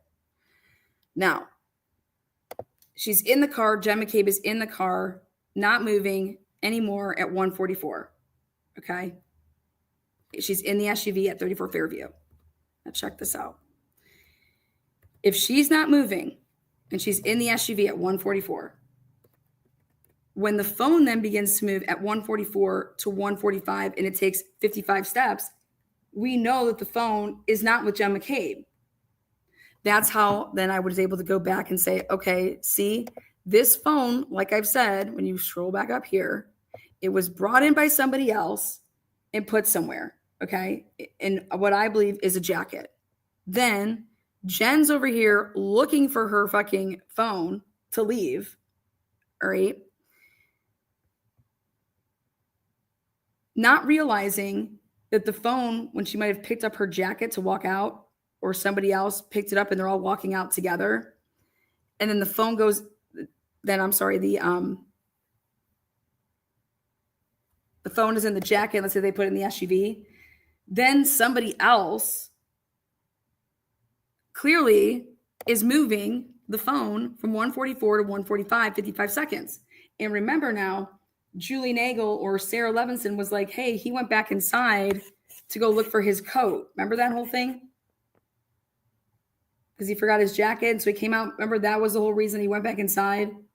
Well, really, I believe that the whole reason that he went back inside again was to look for this fucking this phone, because I personally believe that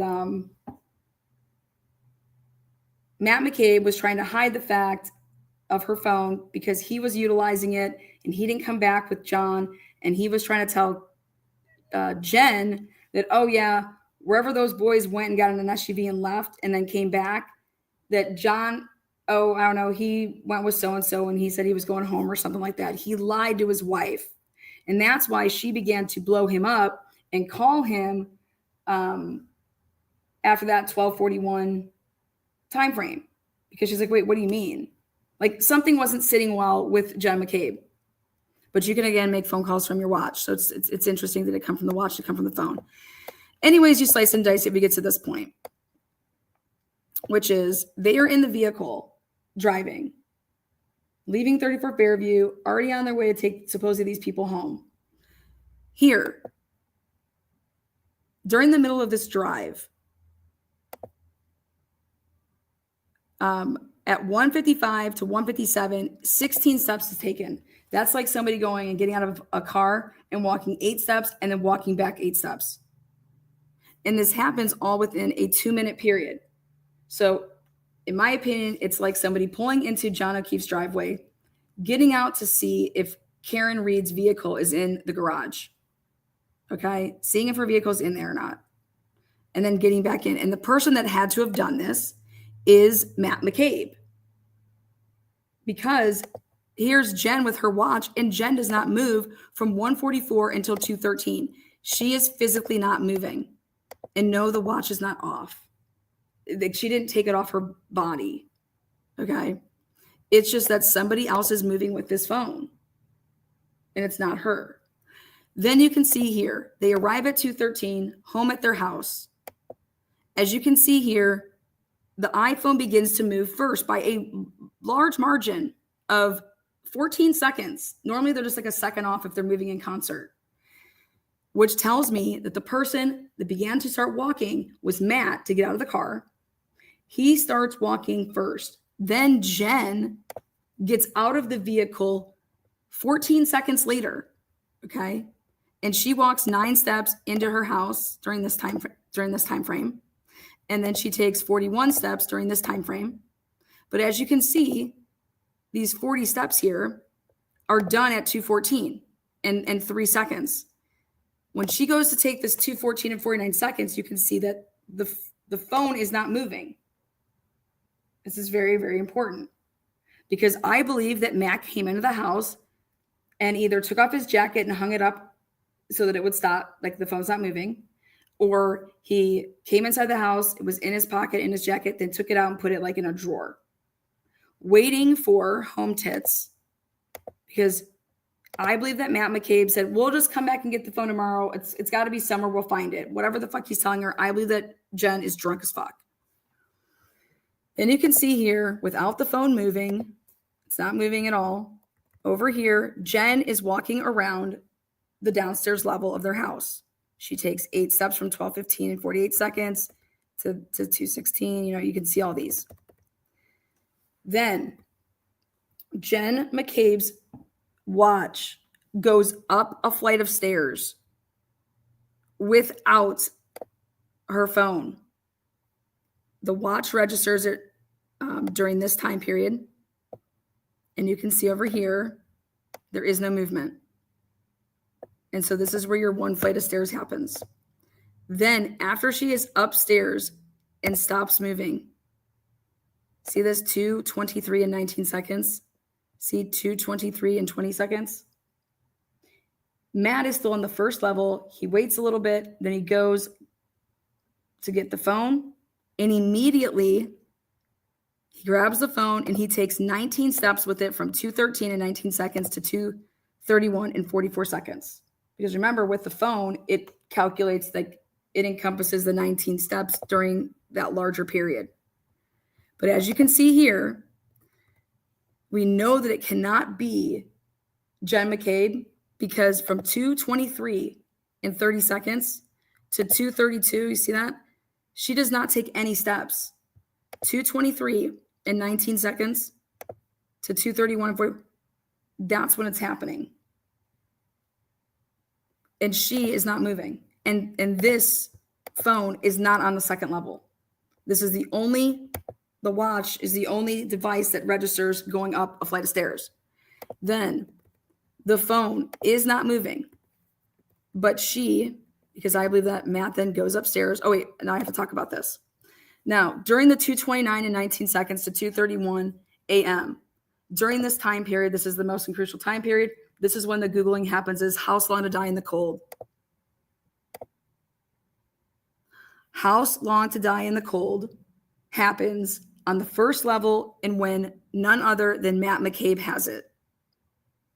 It happens between this time period, and it's on the first level. 2:27 a.m.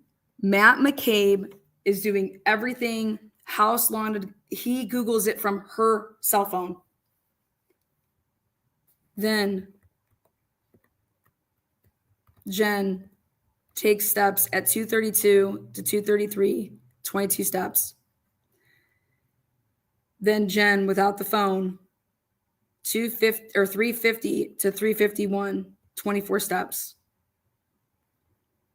Now, those can be included if she was to walk downstairs and then decide she's going to pass out on the couch, right? Or she just did it all upstairs. But based on their testimony from trial 1, this all happened upstairs, and this is how you're going to be able to impeach them, because still the phone has not gone upstairs. Now at 3:51 a.m., 6 steps. Again, no phone movement. Now, without Jen McCabe moving at 4, remember how there was a 4:53 a.m. call from Kaylee's phone to Jen McCabe's phone, and that was answered at 4:53. And it was alleged to be that Jen answered it. And the only people that have ever testified and spoken about this, that it was Jen answering the phone, all right, has been Jen. But you need to look at this. This phone moves. It begins to start walking. And Jen McCabe does not begin to start walking until 5 o'clock and 58 seconds. This phone begins to start moving at 4:55 and 7 seconds. That means that this phone is being moved by somebody other than Jen McCabe. Jen McCabe testified she slept with her watch on, okay? And so therefore, this phone moving at 4:55 to 5:01, somebody else has it. During this time frame at 4:55, guess who was called? None other than Julie Albert from this phone. But it couldn't have been Jen McCabe. Then Jen moves her fucking ass for the first time at 5 o'clock and 58 seconds to 5:01 and 9 seconds. 10 steps, that's it. Then she is back out capacitated, like not doing anything. She's incapacitated from 5:01 to 5:26. You see that? Very, very important. Very important. She isn't up making coffee from 5:01 to 5:26. She is not doing shit. At 5:26 to 5:27, 13 seconds, she starts moving. Clearly, she's moving without her phone, as the phone is not moving until this mark at 5:28 and 23 seconds. 5:28 and 27 seconds. Okay. Now, it would not be until right here, 5:32, where finally a floor is registered both with her her watch and her iPhone. For the first time, they register a flight of stairs going up. And that's exactly what happened because Karen Reed is now at her house. So she has to fly upstairs, right? And she comes downstairs. See, this is how the steps are being broken down.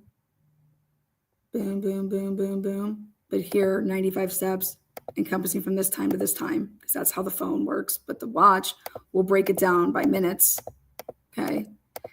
Then see where it says 5:36 here, and it doesn't move until 5:47. It's because she gets in a vehicle with Karen Reed, and during this time frame, they drive over to John O'Keefe's house. Okay. And I want you to see something. This is what's interesting. From 5:47 and 27 seconds to 5:52, she's inside John O'Keefe's house. But guess what? She says that she goes upstairs to talk to Kaylee. But guess what? There is no flights of stairs registered on her iWatch of ever going upstairs. Very, very important. Then 5:51, 5:52, that's when your phone's moving. Now, they then drive over, and this is when she gets out of, they find John's body. At 6:03 and 23 seconds, she's getting out of the vehicle, and she at least walks over to the body or does something to take half of her steps that way, to get half of her steps back into the vehicle. Because as you can see here, the phone does not begin to walk with her. If she starts walking at 6:03 and 23 seconds to get these 29 steps in, her phone does not start moving until 6:04 and 24 seconds to 6:12. And that means that it is encompassing during that time period. But then you can look over here and it breaks it down. So 6:04 and 27 seconds, 6:05, 6:09 to 6:10, 6:10 to 6:11, 6:12 to 6:12 and 13 seconds. You see that? So when you add up all of those, it's going to get you to right around that number.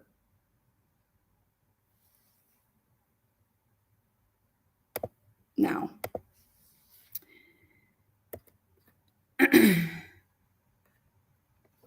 this is when Matt McCabe arrives. Lana, how do you know that? Well, I'm about to show you. From 6:12 to 6:17, 63 steps is taken, and she's outside of the vehicle. We have now the cruisers are on site, and we see Jen McCabe standing around, walking around with, Karen Reed and Carrie Roberts. You see them all on the dash cam. Then they are put into a back of a cop car. All right. They are walked back into the back of a cop car. But before that, they were also, that happens first. So at 6:17 and 50 seconds, Jennifer McCabe is stopped, and she is seated and does not move until 6:26. Do you see that? 6:17 and 50 seconds to 6:26 and 20 seconds. Jen McCabe is not moving. But a minute and 10 seconds after sitting down in the back of a cop car with Karen Reed, allegedly, during the 6:19 and 7 seconds to 6:26 and 28 seconds, guess what happens? Well, clearly, Jen had to pass her phone off to somebody who racks up these 28 steps during this time period, because it's not her. She's done. She's sitting in the back of a cop car. She gives her phone to none other than Matt McCabe. And guess what happens during this time period? Holy shit, Lana. That's when the 6:22 Google search happens, and it being wrote twice, "House long to die in the cold." Yep. And then what happens at 6:23?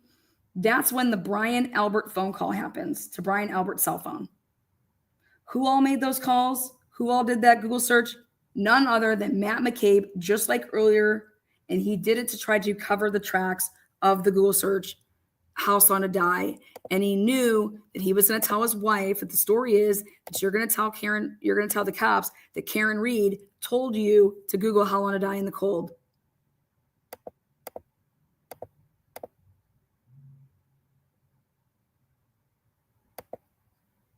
Next.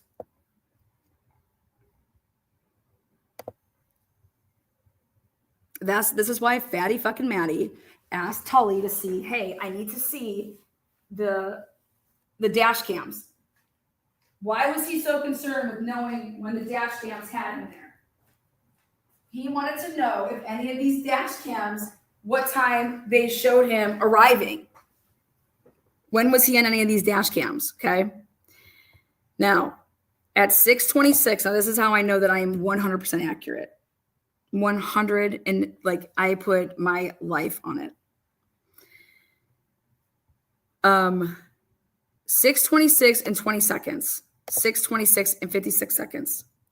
As you can see, this watch, Jen, begins to start walking at 6:26 and 20 seconds. 6:27, 6:28. Notice the phone is not moving. 6:27, 27 seconds to 6:28. The phone did not take any steps. Just that person did. Then 6:28 and 25 seconds to 6:36 and 52 seconds. 190 steps. Okay. 6:32.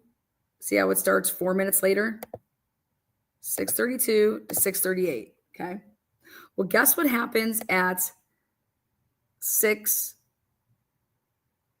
Well, guess what happens at 6:35? Matt McCabe receives a phone call allegedly from Jen McCabe's cell phone. And this is when Matt McCabe says that, oh my God, this is how I realized that John O'Keefe was found alone. My wife called me, told me that they found John. And then I still needed to get finished getting ready and then head over. And then, I headed on over to 34 Fairview. Well, we for a fact have him on camera by 6:38. So we know that that's bullshit. Okay. You would have never gotten there by 6:38 if you just found out at 6:35. Okay. So that's that time frame. But more importantly, he stages that call. So he's the mastermind doing this shit to stage the call to then have, this is what he's going to say. That's how I found, so he stages this call. And there's 2 other calls that happen. But when Jennifer goes inside that house to go get her sister at 6:36, after having that alleged phone call with her husband for 17 seconds, where she just said, oh my God, we found John, you need to come here. And that's what he testified to, but that didn't happen like that. If and in fact that would have happened like that, Jen McCabe would have had not only her watch on her, but also her phone on her person, because literally she hangs up that phone call 10 seconds before, guess what? Her watch registers a flight of stairs going up, but the phone doesn't. If you have your phone on you when you walk up the stairs and you go upstairs to your sister's fucking room, guess what would happen? Oh, you're right, Lana, the phone, it would register. And it does not. Okay. It's because Fatty fucking Bobaddy Maddie has it. And that's what happens here. Okay. So you got Jen McCabe walking around with her watch, and these steps that begin 4 minutes later. See, this is 6:28. This is 6:32. He starts moving again with her phone. And that's why these are overlapping. But if they were together at 6:36, the phone would have went up a fucking flight of stairs, and it does not. Only Jennifer's watch does, meaning Jennifer. Then you can see at 6:38, the phone is not moving. Look at here. What continues to move? Because he took her phone. He has her phone. Look at it. This is all moving. 6:38, 6:39, 6:39, 6:40, 6:41, 6:47, 6:47. Guess when her heart rate blows a gasket? 6:42 to 6:47. This is when Jennifer fucking McCabe is getting reeled in for the first time and hearing that we got something to tell you. Not when she sees John's body, nothing like that. Then again, she does not move from 6:47 to 7 o'clock. Okay. She doesn't move from 7 o'clock to 7:30. You can see. But the phone did. 7:30, and she doesn't move from 7:30 to 7:43. She doesn't move from 7:44 to 8:02. But every time that she's moving, you guys, 7:30, what the fuck? What's her phone doing?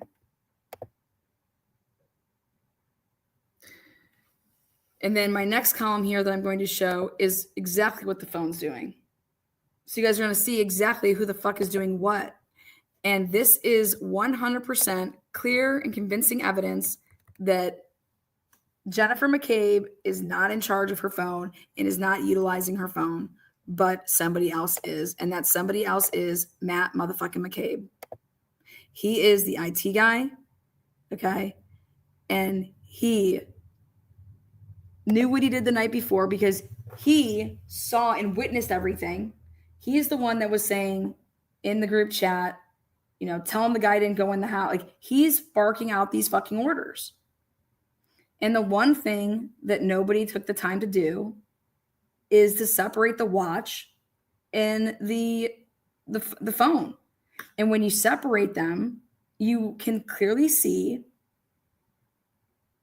You don't even need to separate them at first to see that, wait a second, why didn't the phone register any flights of stairs when the watch is, if they're together, if she's utilizing this? It's not every time that before I go up the stairs, I'm just going to fucking set my phone down on the ground.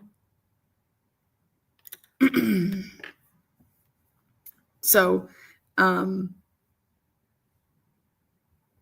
this is how you completely blow this shit out of the water. And this is how you show that the McCabes have been lying since day one. And Jennifer has been covering for her fucking husband and the rest of everybody. But she didn't know this shit. Okay. Full blown, I'm telling you, until 6:42 a.m.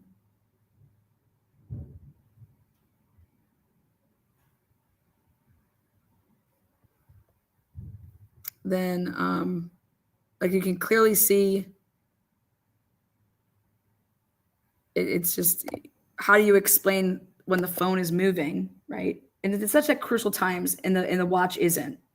That means somebody else is moving the phone that is not the watch wearer. That's what it means. That's what any expert will testify to. That's what the data is showing. The data is showing that this watch wearer is not the person that is moving the phone at these times. And those are very crucial times because those are all the Google searches. And that's why I stand by my work to say that, listen, Jen McCabe did not make those Google searches, but her fucking husband did on her device. Okay. And he was using her device to do things because he thought that his device would be subject to shit. Because he was actually the last person with John fucking O'Keefe. And Karen, I don't think, saw that John got in one of those vehicles in the driveway. If he walked up and she maybe saw him like get up to the door, then somebody said, hey, yo, wait, we're over here. And then he comes. And so she didn't then see him go back and like get into one of the vehicles, you know. But this does not make Karen Reed a liar. What Karen Reed perceived is what Karen Reed perceived.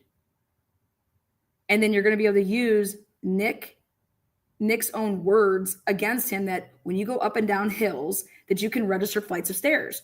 Well, Karen's phone did not do that at the times that John's did. And that could be because John is in a vehicle, or John's phone was taken and somebody went to chuck it and they threw it up in the air. I don't know what type of, you know, if he had a good case on it, if it's in the grass, you know, you can throw it, like nothing's really going to be damaged for, you know. Or if you're thinking that he's on some fucking hilly ass shit like y'all testified, let them testify, because they have to keep the same testimony and just show that John was in a different vehicle doing that hilly ass shit. because they went somewhere else because I believe they were going to go in. If you're having an after party to continue on partying, what are the things that you could have went and got? Drugs, coke, okay? Or if you're dropping somebody off, like, hey, run with us. We're going to drop this person off and then we're going to swing by so-and-so's. Or here, I'm going to take my nephew home and my brother, he's got shit over there. So we're going to get, shit over there. And that would be Colin. Okay. Then, as you can see, if you keep going, well, here, let me see. So 841, like she's moving, right? Phone's not moving. Look at that. The phone's just chilling. Do you guys see this during this huge, big gapping time? 8:40 in the morning, that phone is sitting somewhere. But I thought she's supposedly going to be on it because I thought that she was calling Lank. I thought that she's getting these phone calls. Okay. Look at that. Look at this. That phone is not being walked around with her. She's walking all over the place. Look at this. Look at this right here. 8:41, okay, to 10:32. Who the fuck doesn't have their phone on them from 8:41 in the morning, okay, until 10:30 while walking around and you don't, and oh, I had my phone plugged in. Wait a second. But we have all these calls going in and out, right? Because then I'm going to show you this. And I will show you her call logs.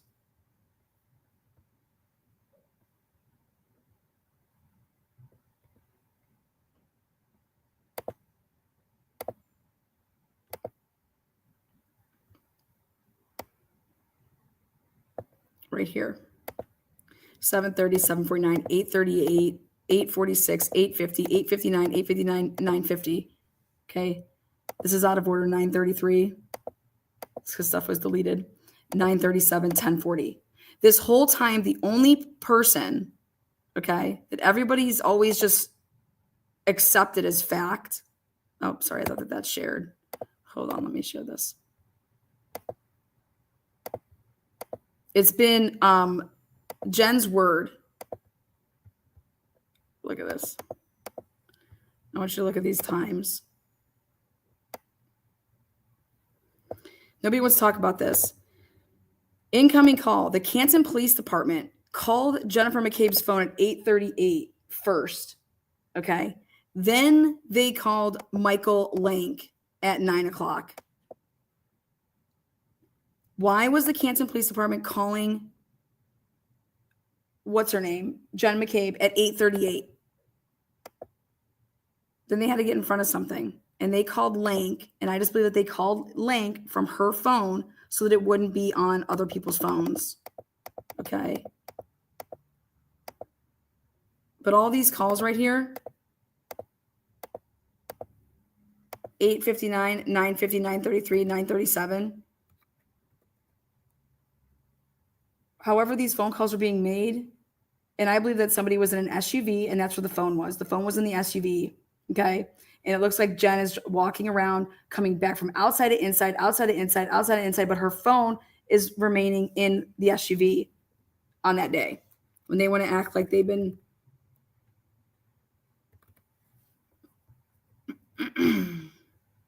But Jen is clearly not moving with her phone.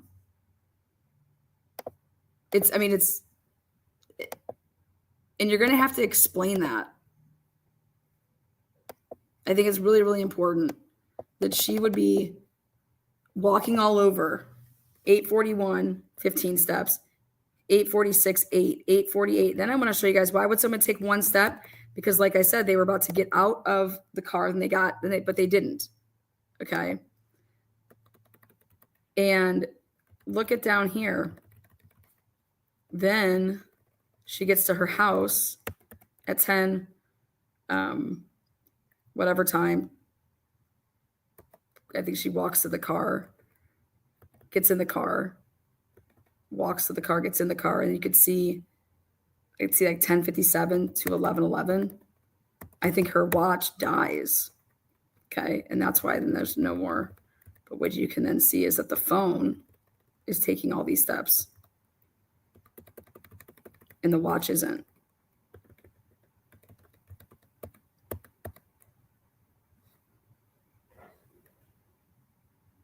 Let's go back over here. And I'm going to show you some crazy shit right here. This is where I believe the planting of the evidence was. Okay. At 8:38, the Canton Police Department call. All right. And whatever the fuck that conversation was at 8:38, it put Jen, she took 8 steps in 4 seconds. Then again, 8 steps in 4 seconds.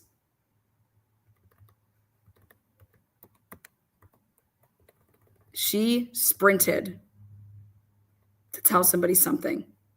And then they call Lank at 9.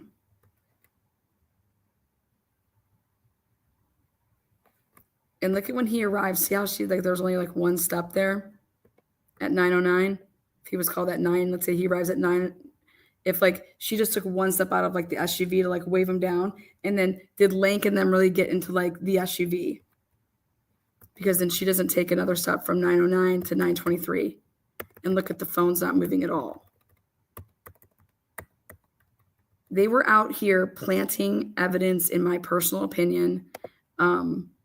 And it was the citizens doing the planting.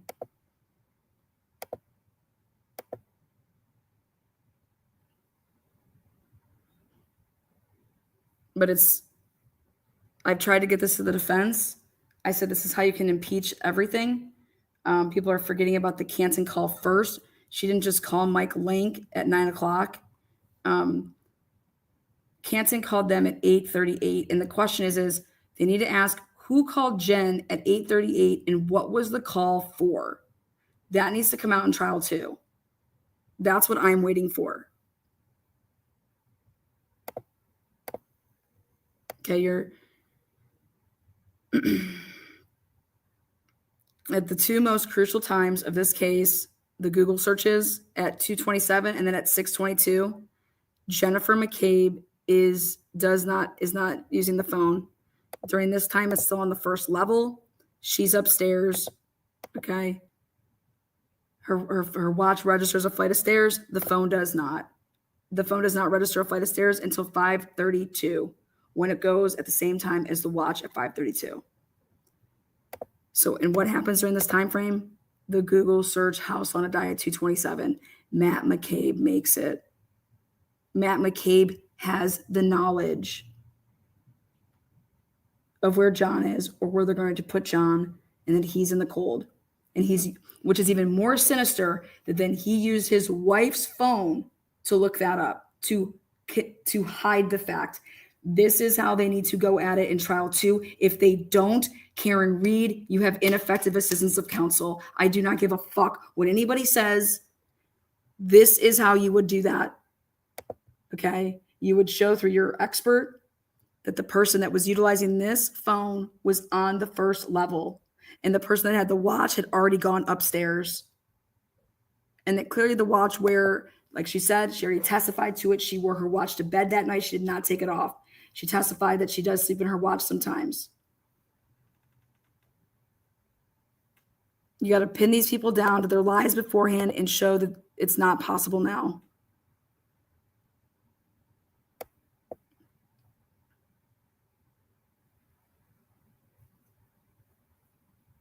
And I'll fight anybody. I'll fight anybody on this work. You know, what's sad is that there's a lot of people that are covering this case, and I've been putting out this information for a very long time, and nobody wants to cover it. And I'm telling you, this is how Karen Reed can this is how you can show the jury.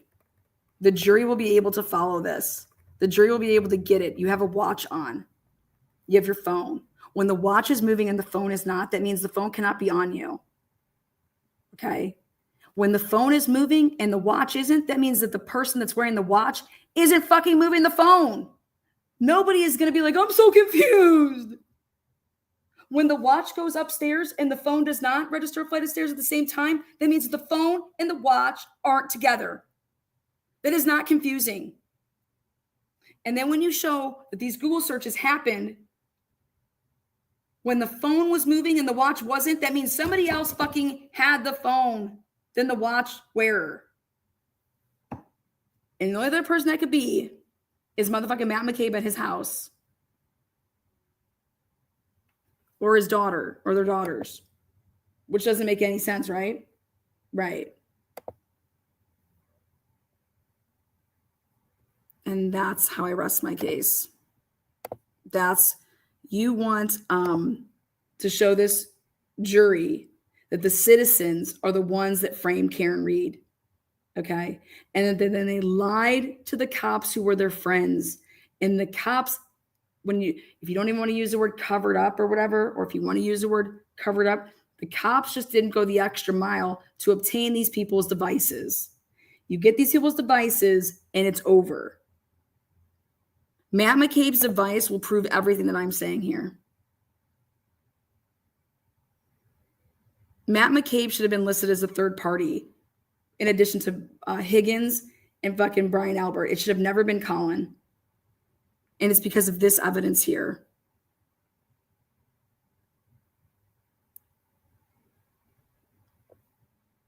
Turtleboy said they have a lot on Carrie Roberts communicating with the DA's office. Yeah, that makes sense. So that's all I have to say. I'm going to go rest my voice up.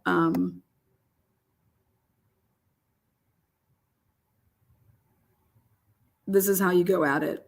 This is how you eat a bag of dicks on them. Amazing and clean work. That is how they also should show on in trial. I think it's irrefutable. I think it's irrefutable evidence to show. And then you're going to be able to prove that Matt asked to see the dash cam because he wanted to see when those dash cams caught him there. He was there way earlier, okay? Way earlier.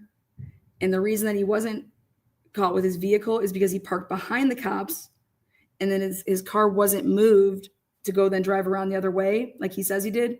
That happens later. But his fat fucking ass, oh, you could see him walking around. And I think that's why Flamati and those guys, when you're pointing out people and they're like, I don't know if that's me. I don't know if that's me. These people are saying, I don't know if that's me. I think what needs to be asked about these firefighters and Lank in the Canton Police Department is, when did you see Matt McCabe? Did you see him arrive? Well, you clearly knew that another citizen got there, right? There's no note of that. Also, Matt McCabe, I believe there's a chance that Carrie Roberts gave Matt McCabe the phone that was John O'Keefe's.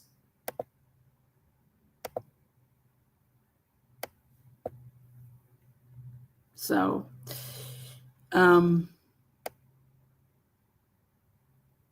tomorrow the starts is opening statements. I wish Karen Reed's team nothing but the best.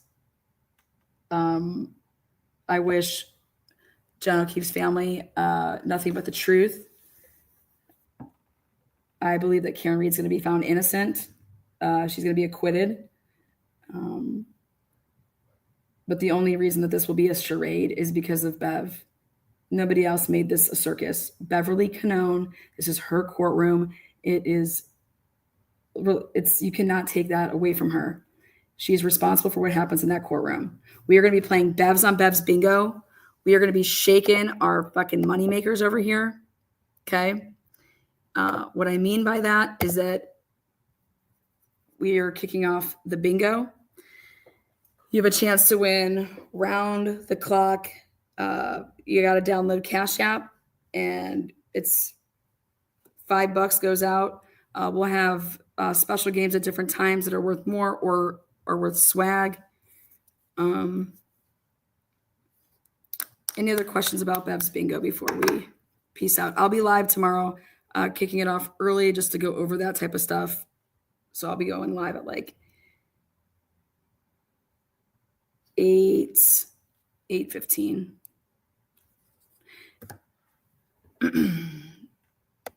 Thank you so much to Karen. $9.99 twice. Oh my God, you gifted 20 memberships too. I didn't see that. Fuck yeah, bitches. Karen, I got the Moscato for you. All right. Can you play if you have Cash App? It's not available in Canada. Oh yeah, we can do PayPal. PayPal. Everybody can play. We have a way now that it's all set that your card, you're going to enter it when you get it. You put your name in, your YouTube name, and this way, when we're looking at it from our end and you say you have bingo, we're able just to go straight to your YouTube name and it will match your card number that you have. And when you're digitally pressing your bingos, it shows us when we look at the card how you have bingo. It's pretty cool. So I'm going to show all that tomorrow, how we see it on our end.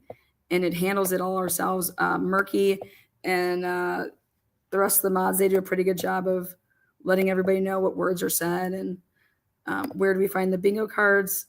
They'll always be pinned. So you just click on the link that I pin. It's simple instructions. Got it all set up to go. I know, isn't it perfect?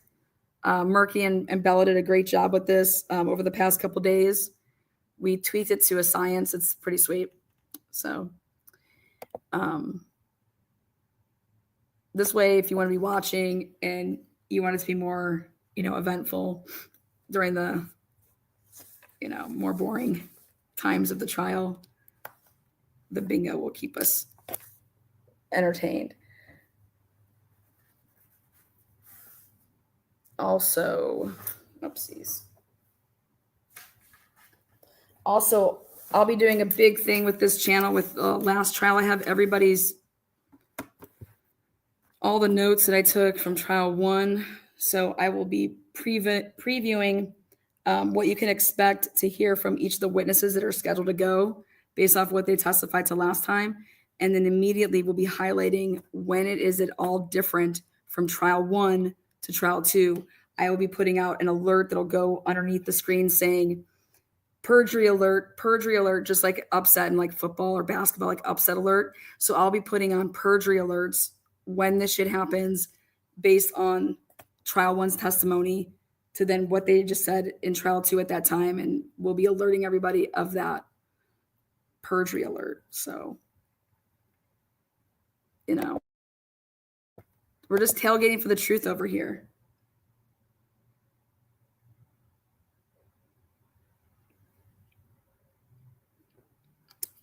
Chat, everything will be available tomorrow. Yep.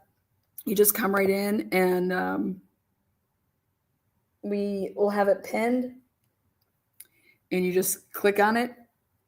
Then it will bring up your digital card. You'll put your name in. And we'll go to town and we're able to look and help you out as well because we know what's on everybody's card.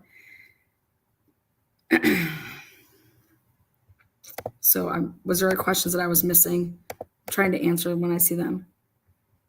Dave said, I believe Matt has a motive also being generally. Yep. I just personally believe that Matt McCabe would have went with them that night or that early morning to drive over there. He had a reason to stay back. He went over to Karen's house or John's house. That's why the ring footage is not available. I believe that Matt took a little slicey dicey at Karen's vehicle with the taillight. That's why he didn't leave with Karen and Jen when Karen arrived at the house. He stayed back for a reason. He is the type of guy, he would never not stay back, but he had to stay back because go, I want you driving her or whatever, or Carrie's here. Okay, so then you guys all go with Carrie. They had to know that was going to be the plan. Like I said, it was just get Karen the fuck out of, but leave that vehicle. That's why I think the ring camera's missing. Lana, you have order of witnesses to testify. I think I have a pretty good idea. Yes, I am. I'll be there for jury selection because in case stuff isn't being televised, I'm there for a whole week in July, at the end of July. July 28th, I get to Boise and I'm there for the first week of August. Okay, thanks for another review on Bingo. Yeah, Bingo's simple. I believe they're going to say pretty similar with the beginning portions, at least, like the fact people, like your your firefighters, the people that went out, the firefighters, the Kansas police. I think that the cross-examination of Tully is going to be night and day. Absolutely night and day.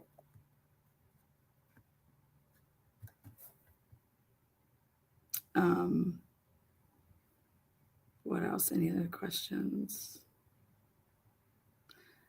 Thank you so much, Karen. Yeah. I'll be live tonight to talk about the Brian Colbert case. So there's more things that I want to talk about with the motions and lemony and the decisions. Got my Bud Light. Yeah. I got nothing but champagne. Oh yeah. I will make the word list available as well. We'll have that. I'll be showing all of that in the morning. So actually I'll post it on the community page. If you guys want to print off a copy, it could be sitting right next to you while you're in your cubicle at work. Proctor's testifying. Why wouldn't he testify? He's testifying.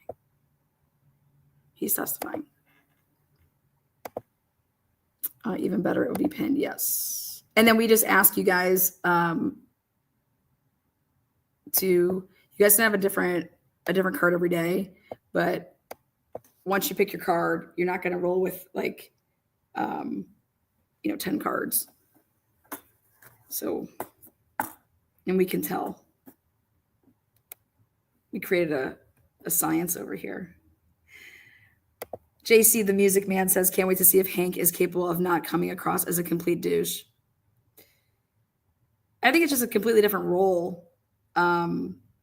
You're setting, you have to tell the narrative of a story versus your strength is to pick apart a narrative. So it'll be interesting. Okay. All right. Thank you guys so much. You guys rock. Is that right? Yes.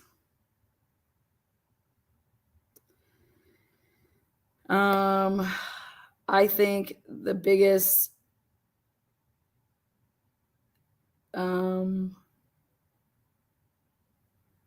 change that we can anticipate to see